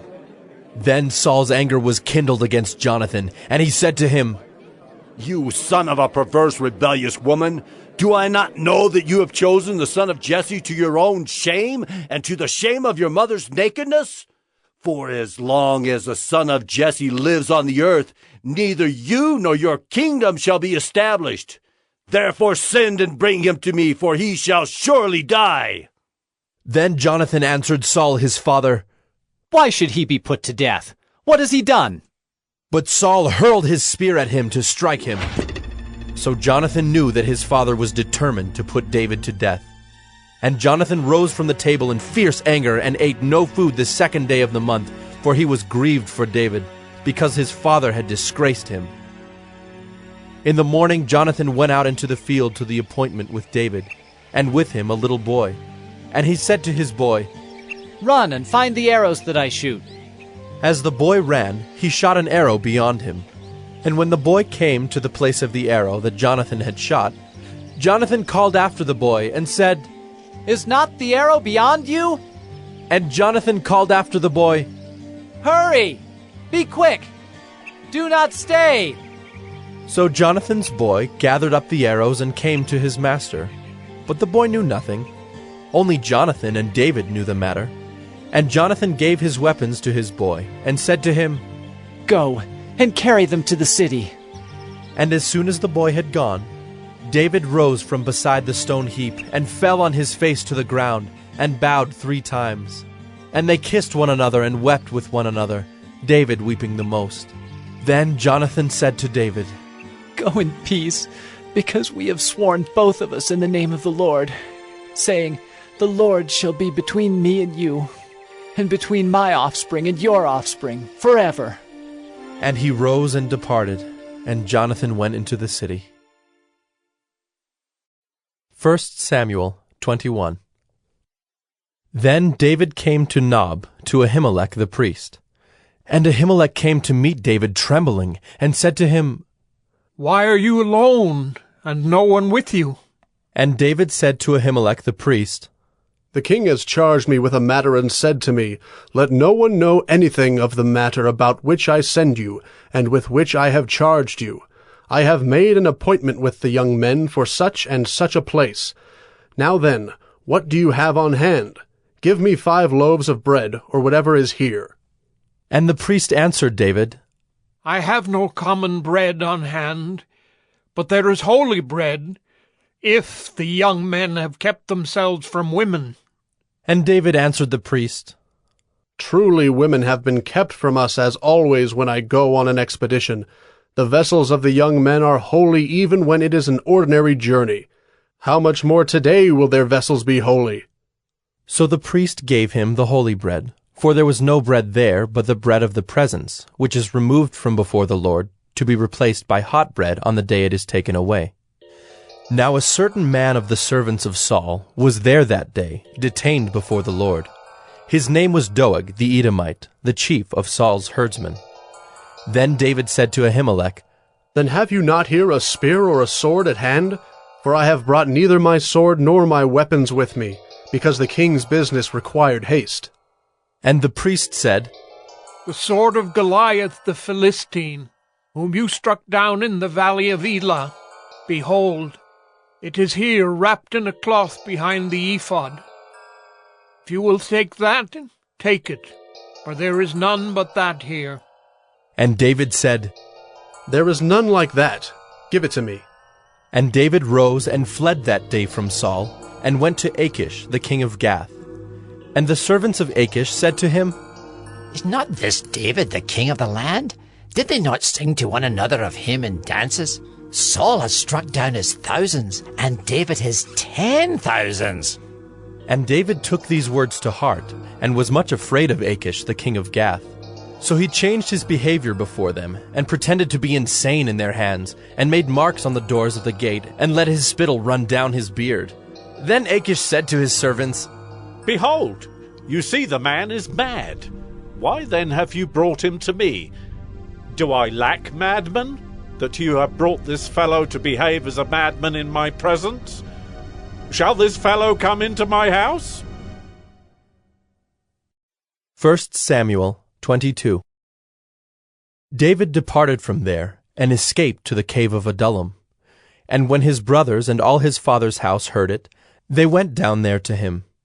And everyone who was in distress, and everyone who was in debt, and everyone who was bitter in soul, gathered to him, and he became captain over them. And there were with him about 400 men. And David went from there to Mizpeh of Moab. And he said to the king of Moab, Please let my father and mother stay with you, till I know what God will do for me. And he left them with the king of Moab, and they stayed with him all the time that David was in the stronghold. Then the prophet Gad said to David, Do not remain in the stronghold. Depart, and go into the land of Judah. So David departed, and went into the forest of Hereth. Now Saul heard that David was discovered, and the men who were with him. Saul was sitting at Gibeah, under the tamarisk tree on the height, with his spear in his hand, and all his servants were standing about him. And Saul said to his servants who stood about him, Hear now, people of Benjamin. Will the son of Jesse give every one of you fields and vineyards? Will he make you all commanders of thousands and commanders of hundreds? That all of you have conspired against me? No one discloses to me when my son makes a covenant with the son of Jesse. None of you is sorry for me, or discloses to me that my son has stirred up my servant against me to lie in wait as at this day. Then answered Doeg the Edomite, who stood by the servants of Saul, I saw the son of Jesse come into Nob to Ahimelech, the son of Ahitub, and he inquired of the Lord for him, and gave him provisions, and gave him the sword of Goliath the Philistine. Then the king sent to summon Ahimelech the priest, the son of Ahitub, and all his father's house, the priests who were at Nob, and all of them came to the king. And Saul said, Hear now, son of Ahitub. And he answered, Here I am, my lord. And Saul said to him, Why have you conspired against me, you and the son of Jesse, in that you have given him bread and a sword, and have inquired of God for him, so that he has risen against me to lie in wait, as at this day? Then Ahimelech answered the king, And who among all your servants is so faithful as David, who is the king's son-in-law, and captain over your bodyguard, and honored in your house?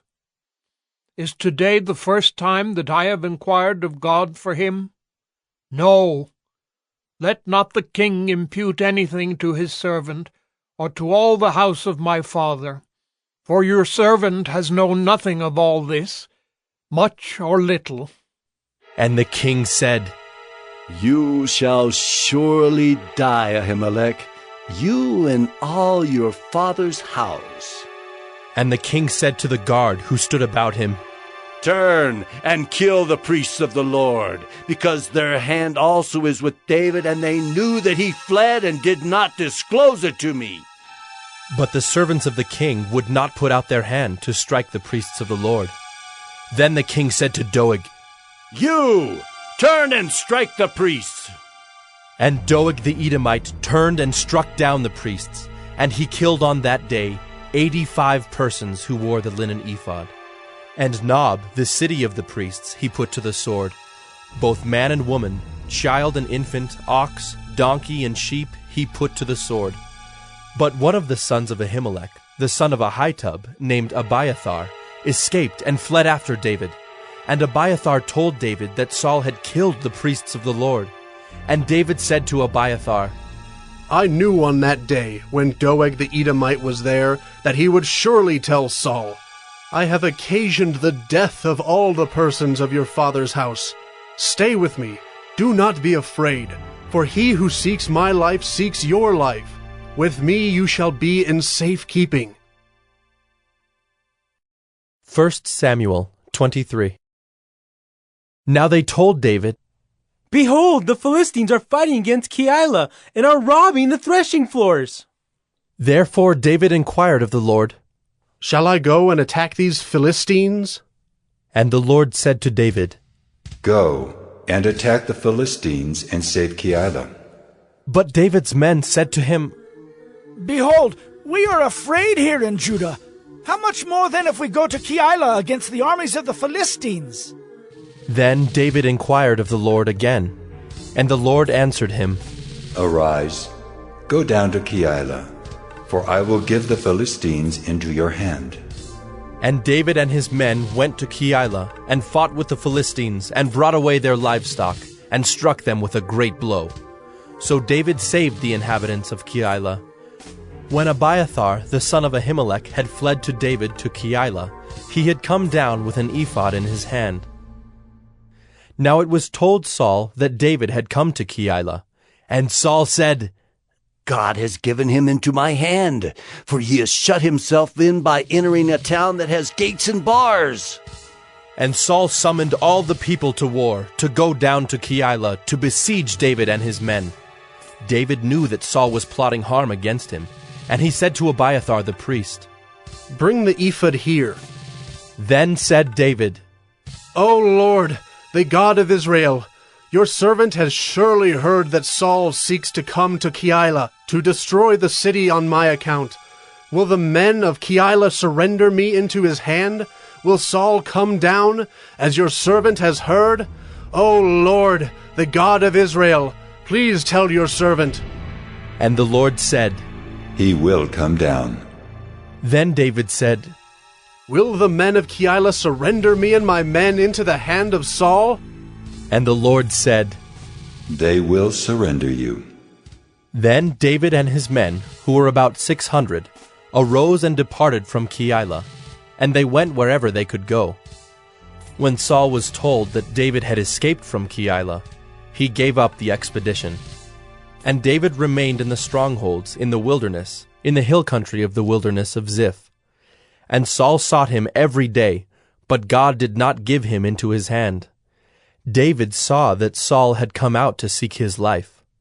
David was in the wilderness of Ziph at Horesh, and Jonathan, Saul's son, rose and went to David at Horesh, and strengthened his hand in God. And he said to him, Do not fear, for the hand of Saul my father shall not find you. You shall be king over Israel, and I shall be next to you. Saul my father also knows this. And the two of them made a covenant before the Lord. David remained at Horesh, and Jonathan went home. Then the Ziphites went up to Saul at Gibeah, saying, Is not David hiding among us in the strongholds at Horesh, on the hill of Hakeilah, which is south of Jeshimon? Now come down, O king, according to all your heart's desire to come down, and our part shall be to surrender him into the king's hand. And Saul said, May you be blessed by the Lord, for you have had compassion on me. Go, make yet more sure. Know and see the place where his foot is, and who has seen him there, for it is told me that he is very cunning. See therefore and take note of all the lurking places where he hides, and come back to me with sure information. Then I will go with you, and if he is in the land, I will search him out among all the thousands of Judah. And they arose and went to Ziph, ahead of Saul. Now David and his men were in the wilderness of Maon, in the Arabah to the south of Jeshimon. And Saul and his men went to seek him, and David was told. So he went down to the rock and lived in the wilderness of Maon. And when Saul heard that, he pursued after David in the wilderness of Maon. Saul went on one side of the mountain, and David and his men on the other side of the mountain. And David was hurrying to get away from Saul. As Saul and his men were closing in on David and his men to capture them, a messenger came to Saul, saying, Hurry and come, for the Philistines have made a raid against the land.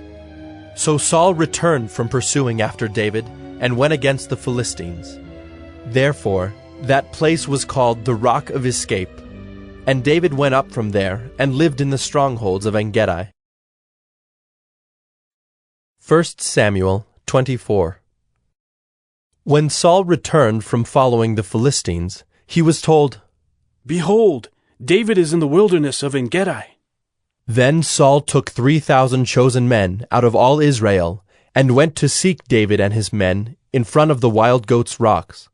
And he came to the sheepfolds by the way, where there was a cave, and Saul went in to relieve himself. Now David and his men were sitting in the innermost parts of the cave. And the men of David said to him, "Here is the day of which the Lord said to you, Behold, I will give your enemy into your hand, and you shall do to him as it shall seem good to you."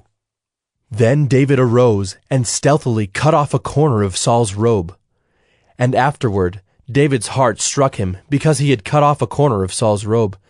He said to his men, "The Lord forbid that I should do this thing to my Lord, the Lord's anointed, to put out my hand against him, seeing he is the Lord's anointed." So David persuaded his men with these words, and did not permit them to attack Saul. And Saul rose up and left the cave and went on his way. Afterward, David also arose and went out of the cave, and called after Saul, "My Lord, the King!" And when Saul looked behind him, David bowed with his face to the earth and paid homage. And David said to Saul, "Why do you listen to the words of men who say, Behold, David seeks your harm? Behold, this day your eyes have seen how the Lord gave you today into my hand in the cave. And some told me to kill you, but I spared you. I said, I will not put out my hand against my Lord, for he is the Lord's anointed. See, my father, see the corner of your robe in my hand. For by the fact that I cut off the corner of your robe and did not kill you, you may know and see that there is no wrong or treason in my hands. I have not sinned against you, though you hunt my life to take it. May the Lord judge between me and you. May the Lord avenge me against you. But my hand shall not be against you. As the proverb of the ancients says, out of the wicked comes wickedness, but my hand shall not be against you. After whom has the king of Israel come out? After whom do you pursue? After a dead dog? After a flea? May the Lord therefore be judge and give sentence between me and you, and see to it, and plead my cause, and deliver me from your hand." As soon as David had finished speaking these words to Saul, Saul said, "Is this your voice, my son David?" And Saul lifted up his voice and wept. He said to David, "You are more righteous than I, for you have repaid me good, whereas I have repaid you evil. And you have declared this day how you have dealt well with me, in that you did not kill me when the Lord put me into your hands. For if a man finds his enemy, will he let him go away safe? So may the Lord reward you with good for what you have done to me this day. And now, behold, I know that you shall surely be king, and that the kingdom of Israel shall be established in your hand. Swear to me, therefore, by the Lord, that you will not cut off my offspring after me, and that you will not destroy my name out of my father's house." And David swore this to Saul. Then Saul went home, but David and his men went up to the stronghold. 1 Samuel 25. Now Samuel died, and all Israel assembled and mourned for him, and they buried him in his house at Ramah. Then David rose and went down to the wilderness of Paran. And there was a man in Maon, whose business was in Carmel. The man was very rich. He had 3,000 sheep and 1,000 goats. He was shearing his sheep in Carmel. Now the name of the man was Nabal, and the name of his wife Abigail. The woman was discerning and beautiful, but the man was harsh and badly behaved. He was a Calebite. David heard in the wilderness that Nabal was shearing his sheep. So David sent 10 young men. And David said to the young men, Go up to Carmel, and go to Nabal and greet him in my name. And thus you shall greet him. Peace be to you, and peace be to your house, and peace be to all that you have. I hear that you have shearers. Now your shepherds have been with us, and we did them no harm, and they missed nothing all the time they were in Carmel. Ask your young men, and they will tell you. Therefore, let my young men find favor in your eyes, for we come on a feast day. Please, give whatever you have at hand to your servants and to your son David. When David's young men came, they said all this to Nabal in the name of David, and then they waited. And Nabal answered David's servants, Who is David? Who is the son of Jesse?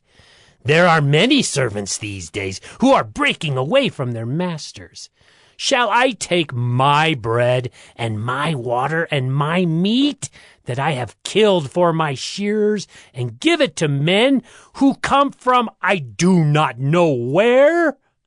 So David's young men turned away and came back and told him all this. And David said to his men, Every man strap on his sword. And every man of them strapped on his sword. David also strapped on his sword. And about 400 men went up after David, while 200 remained with the baggage. But one of the young men told Abigail, Nabal's wife, Behold, David sent messengers out of the wilderness to greet our master, and he railed at them. Yet the men were very good to us, and we suffered no harm, and we did not miss anything when we were in the fields, as long as we went with them. They were a wall to us both by night and by day, all the while we were with them keeping the sheep. Now therefore know this, and consider what you should do, for harm is determined against our master and against all his house, and he is such a worthless man that one cannot speak to him. Then Abigail made haste, and took 200 loaves, and 2 skins of wine, and 5 sheep already prepared, and 5 seahs of parched grain, and 100 clusters of raisins, and 200 cakes of figs, and laid them on donkeys. And she said to her young men, Go on before me. Behold, I come after you. But she did not tell her husband Nabal. And as she rode on the donkey, and came down under cover of the mountain, behold, David and his men came down toward her, and she met them.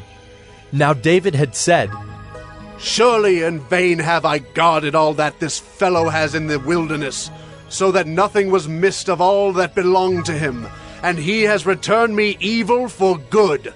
God do so to the enemies of David, and more also, if by morning I leave so much as one male of all who belong to him.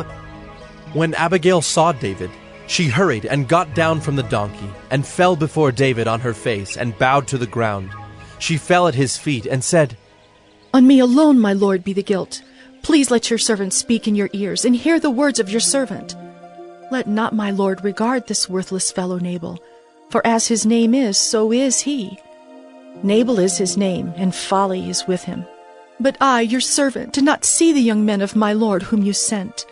Now then, my lord, as the Lord lives, and as your soul lives, because the Lord has restrained you from blood guilt and from saving with your own hand, now then let your enemies and those who seek to do evil to my lord be as Nabal. And now let this present that your servant has brought to my lord be given to the young men who follow my lord. Please forgive the trespass of your servant, for the Lord will certainly make my lord a sure house, because my lord is fighting the battles of the Lord, and evil shall not be found in you, so long as you live. If men rise up to pursue you, and to seek your life, the life of my lord shall be bound in the bundle of the living, in the care of the Lord your God. And the lives of your enemies he shall sling out as from the hollow of a sling. And when the Lord has done to my Lord according to all the good that he has spoken concerning you, and has appointed you prince over Israel, my Lord shall have no cause of grief, or pains of conscience for having shed blood without cause, or for my Lord taking vengeance himself. And when the Lord has dealt well with my Lord, then remember your servant. And David said to Abigail, Blessed be the Lord, the God of Israel, who sent you this day to meet me. Blessed be your discretion, and blessed be you, who have kept me this day from blood guilt, and from avenging myself with my own hand. For as surely as the Lord, the God of Israel, lives, who has restrained me from hurting you, unless you had hurried and come to meet me, truly by morning there had not been left to Nabal so much as one male. Then David received from her hand what she had brought him. And he said to her, Go up in peace to your house. See, I have obeyed your voice, and I have granted your petition. And Abigail came to Nabal, and behold, he was holding a feast in his house, like the feast of a king. And Nabal's heart was merry within him, for he was very drunk. So she told him nothing at all until the morning light. In the morning, when the wine had gone out of Nabal, his wife told him these things, and his heart died within him, and he became as a stone. And about 10 days later the Lord struck Nabal, and he died. When David heard that Nabal was dead, he said, Blessed be the Lord who has avenged the insult I received at the hand of Nabal, and has kept back his servant from wrongdoing. The Lord has returned the evil of Nabal on his own head. Then David sent and spoke to Abigail to take her as his wife. When the servants of David came to Abigail at Carmel, they said to her, David has sent us to you to take you to him as his wife.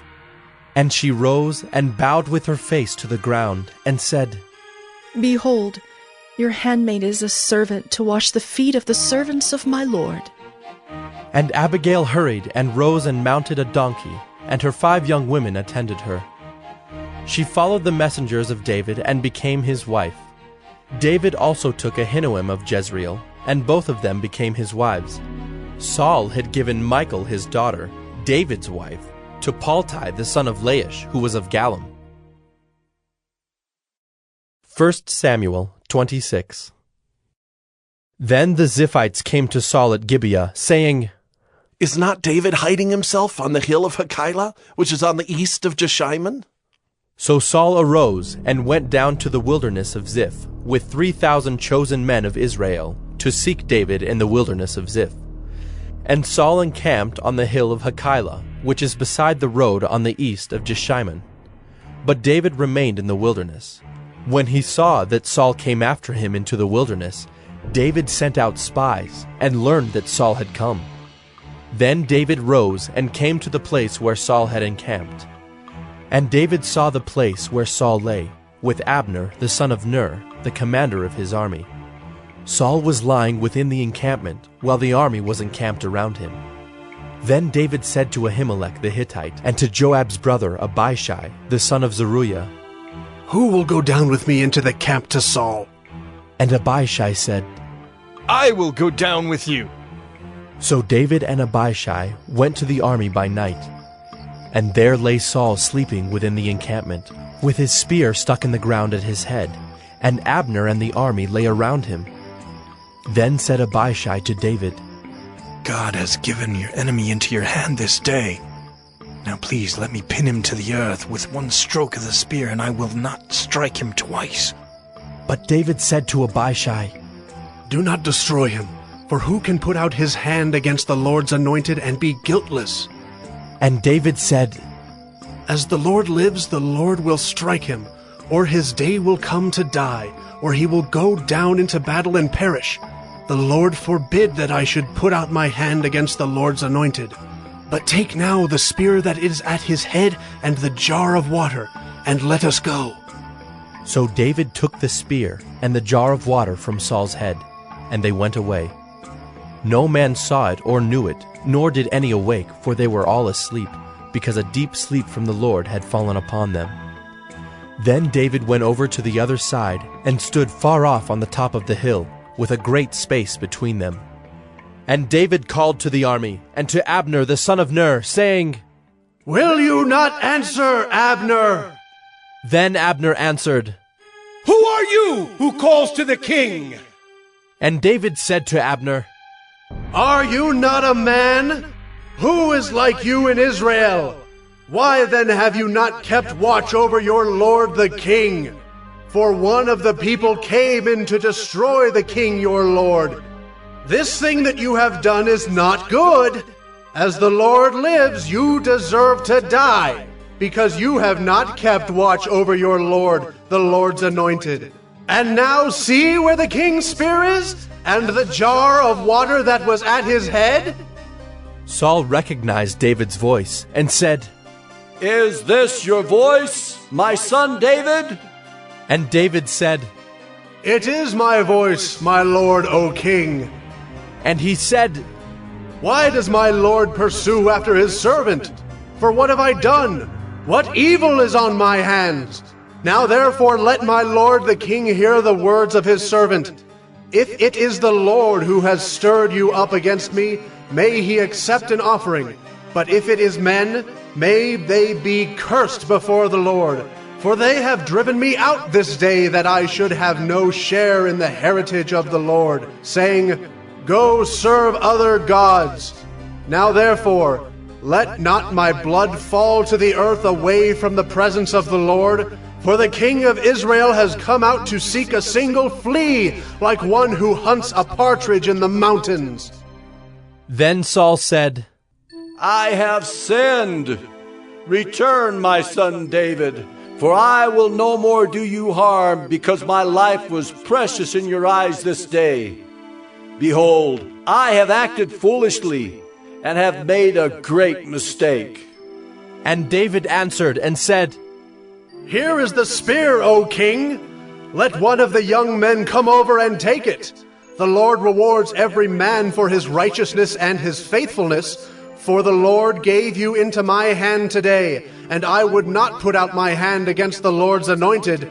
Behold, as your life was precious this day in my sight, so may my life be precious in the sight of the Lord, and may he deliver me out of all tribulation. Then Saul said to David, Blessed be you, my son David. You will do many things and will succeed in them. So David went his way, and Saul returned to his place. 1 Samuel 27. Then David said in his heart, Now I shall perish one day by the hand of Saul. There is nothing better for me than that I should escape to the land of the Philistines. Then Saul will despair of seeking me any longer within the borders of Israel, and I shall escape out of his hand. So David arose and went over, he and the 600 men who were with him, to Achish, the son of Maoch, king of Gath. And David lived with Achish at Gath, he and his men, every man with his household, and David with his 2 wives, Ahinoam of Jezreel and Abigail of Carmel, Nabal's widow. And when it was told Saul that David had fled to Gath, he no longer sought him. Then David said to Achish, If I have found favor in your eyes, let a place be given me in one of the country towns, that I may dwell there. For why should your servant dwell in the royal city with you? So that day Achish gave him Ziklag. Therefore Ziklag has belonged to the kings of Judah to this day. And the number of the days that David lived in the country of the Philistines was 1 year and 4 months. Now David and his men went up and made raids against the Geshurites, the Girzites, and the Amalekites, for these were the inhabitants of the land from of old, as far as Shur to the land of Egypt. And David would strike the land and would leave neither man nor woman alive, but would take away the sheep, the oxen, the donkeys, the camels, and the garments, and come back to Achish. When Achish asked, Where have you made a raid today? David would say, Against the Negeb of Judah. Or, Against the Negeb of the Jerahmeelites. Or, Against the Negeb of the Kenites. And David would leave neither man nor woman alive to bring news to Gath, thinking, Lest they should tell about us and say, So David has done. Such was his custom all the while he lived in the country of the Philistines. And Achish trusted David, thinking, He has made himself an utter stench to his people Israel. Therefore he shall always be my servant. 1 Samuel 28. In those days the Philistines gathered their forces for war to fight against Israel. And Achish said to David, Understand that you and your men are to go out with me in the army. David said to Achish, Very well, you shall know what your servant can do. And Achish said to David, Very well, I will make you my bodyguard for life. Now Samuel had died, and all Israel had mourned for him and buried him in Ramah, his own city. And Saul had put the mediums and the necromancers out of the land. The Philistines assembled and came and encamped at Shunem. And Saul gathered all Israel, and they encamped at Gilboa. When Saul saw the army of the Philistines, he was afraid, and his heart trembled greatly. And when Saul inquired of the Lord did not answer him, either by dreams, or by Urim, or by prophets. Then Saul said to his servants, Seek out for me a woman who is a medium, that I may go to her and inquire of her. And his servants said to him, Behold, there is a medium at Endor. So Saul disguised himself, and put on other garments, and went, he and 2 men with him. And they came to the woman by night. And he said, Divine for me by a spirit, and bring up for me whomever I shall name to you. The woman said to him, Surely you know what Saul has done, how he has cut off the mediums and the necromancers from the land. Why then are you laying a trap for my life to bring about my death? But Saul swore to her by the Lord, As the Lord lives, no punishment shall come upon you for this thing. Then the woman said, Whom shall I bring up for you? He said, Bring up Samuel for me. When the woman saw Samuel, she cried out with a loud voice, and the woman said to Saul, Why have you deceived me? You are Saul. The king said to her, Do not be afraid. What do you see? And the woman said to Saul, I see a god coming up out of the earth. He said to her, What is his appearance? And she said, An old man is coming up, and he is wrapped in a robe. And Saul knew that it was Samuel, and he bowed with his face to the ground and paid homage. Then Samuel said to Saul, Why have you disturbed me by bringing me up? Saul answered, I am in great distress, for the Philistines are warring against me, and God has turned away from me and answers me no more, either by prophets or by dreams. Therefore I have summoned you to tell me what I shall do. And Samuel said, Why then do you ask me, since the Lord has turned from you and become your enemy? The Lord has done to you as he spoke by me, for the Lord has torn the kingdom out of your hand and given it to your neighbor David, because you did not obey the voice of the Lord and did not carry out his fierce wrath against Amalek. Therefore the Lord has done this thing to you this day. Moreover, the Lord will give Israel also with you into the hand of the Philistines. And tomorrow you and your sons shall be with me. The Lord will give the army of Israel also into the hand of the Philistines. Then Saul fell at once, full length on the ground, filled with fear because of the words of Samuel. And there was no strength in him, for he had eaten nothing all day and all night. And the woman came to Saul, and when she saw that he was terrified, she said to him, Behold, your servant has obeyed you. I have taken my life in my hand and have listened to what you have said to me. Now, therefore, you also obey your servant. Let me set a morsel of bread before you, and eat, that you may have strength when you go on your way. He refused and said, I will not eat. But his servants, together with the woman, urged him, and he listened to their words. So he arose from the earth and sat on the bed. Now the woman had a fattened calf in the house, and she quickly killed it, And she took flour and kneaded it, and baked unleavened bread of it.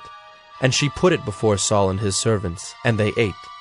Then they rose and went away that night. 1 Samuel 29.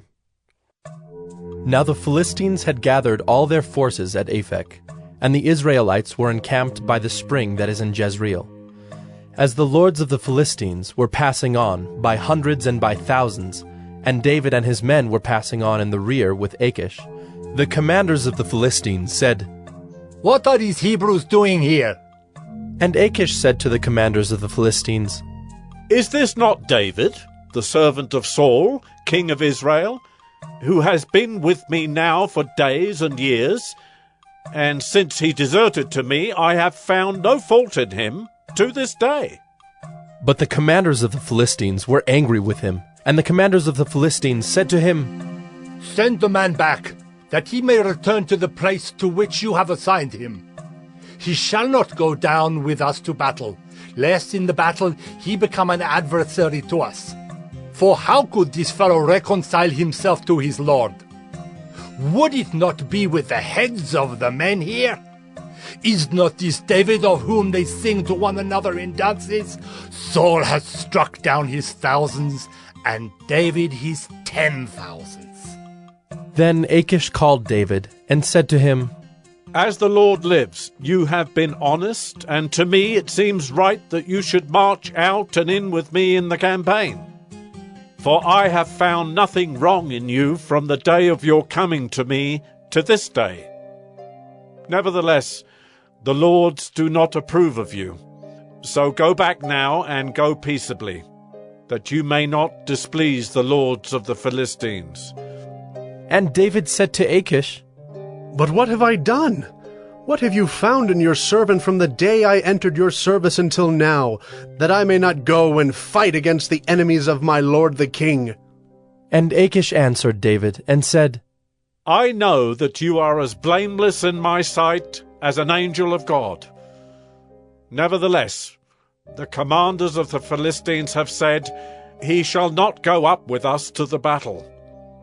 Now then, rise early in the morning with the servants of your lord who came with you, and start early in the morning, and depart as soon as you have light." So David set out with his men early in the morning to return to the land of the Philistines. But the Philistines went up to Jezreel. 1 Samuel 30.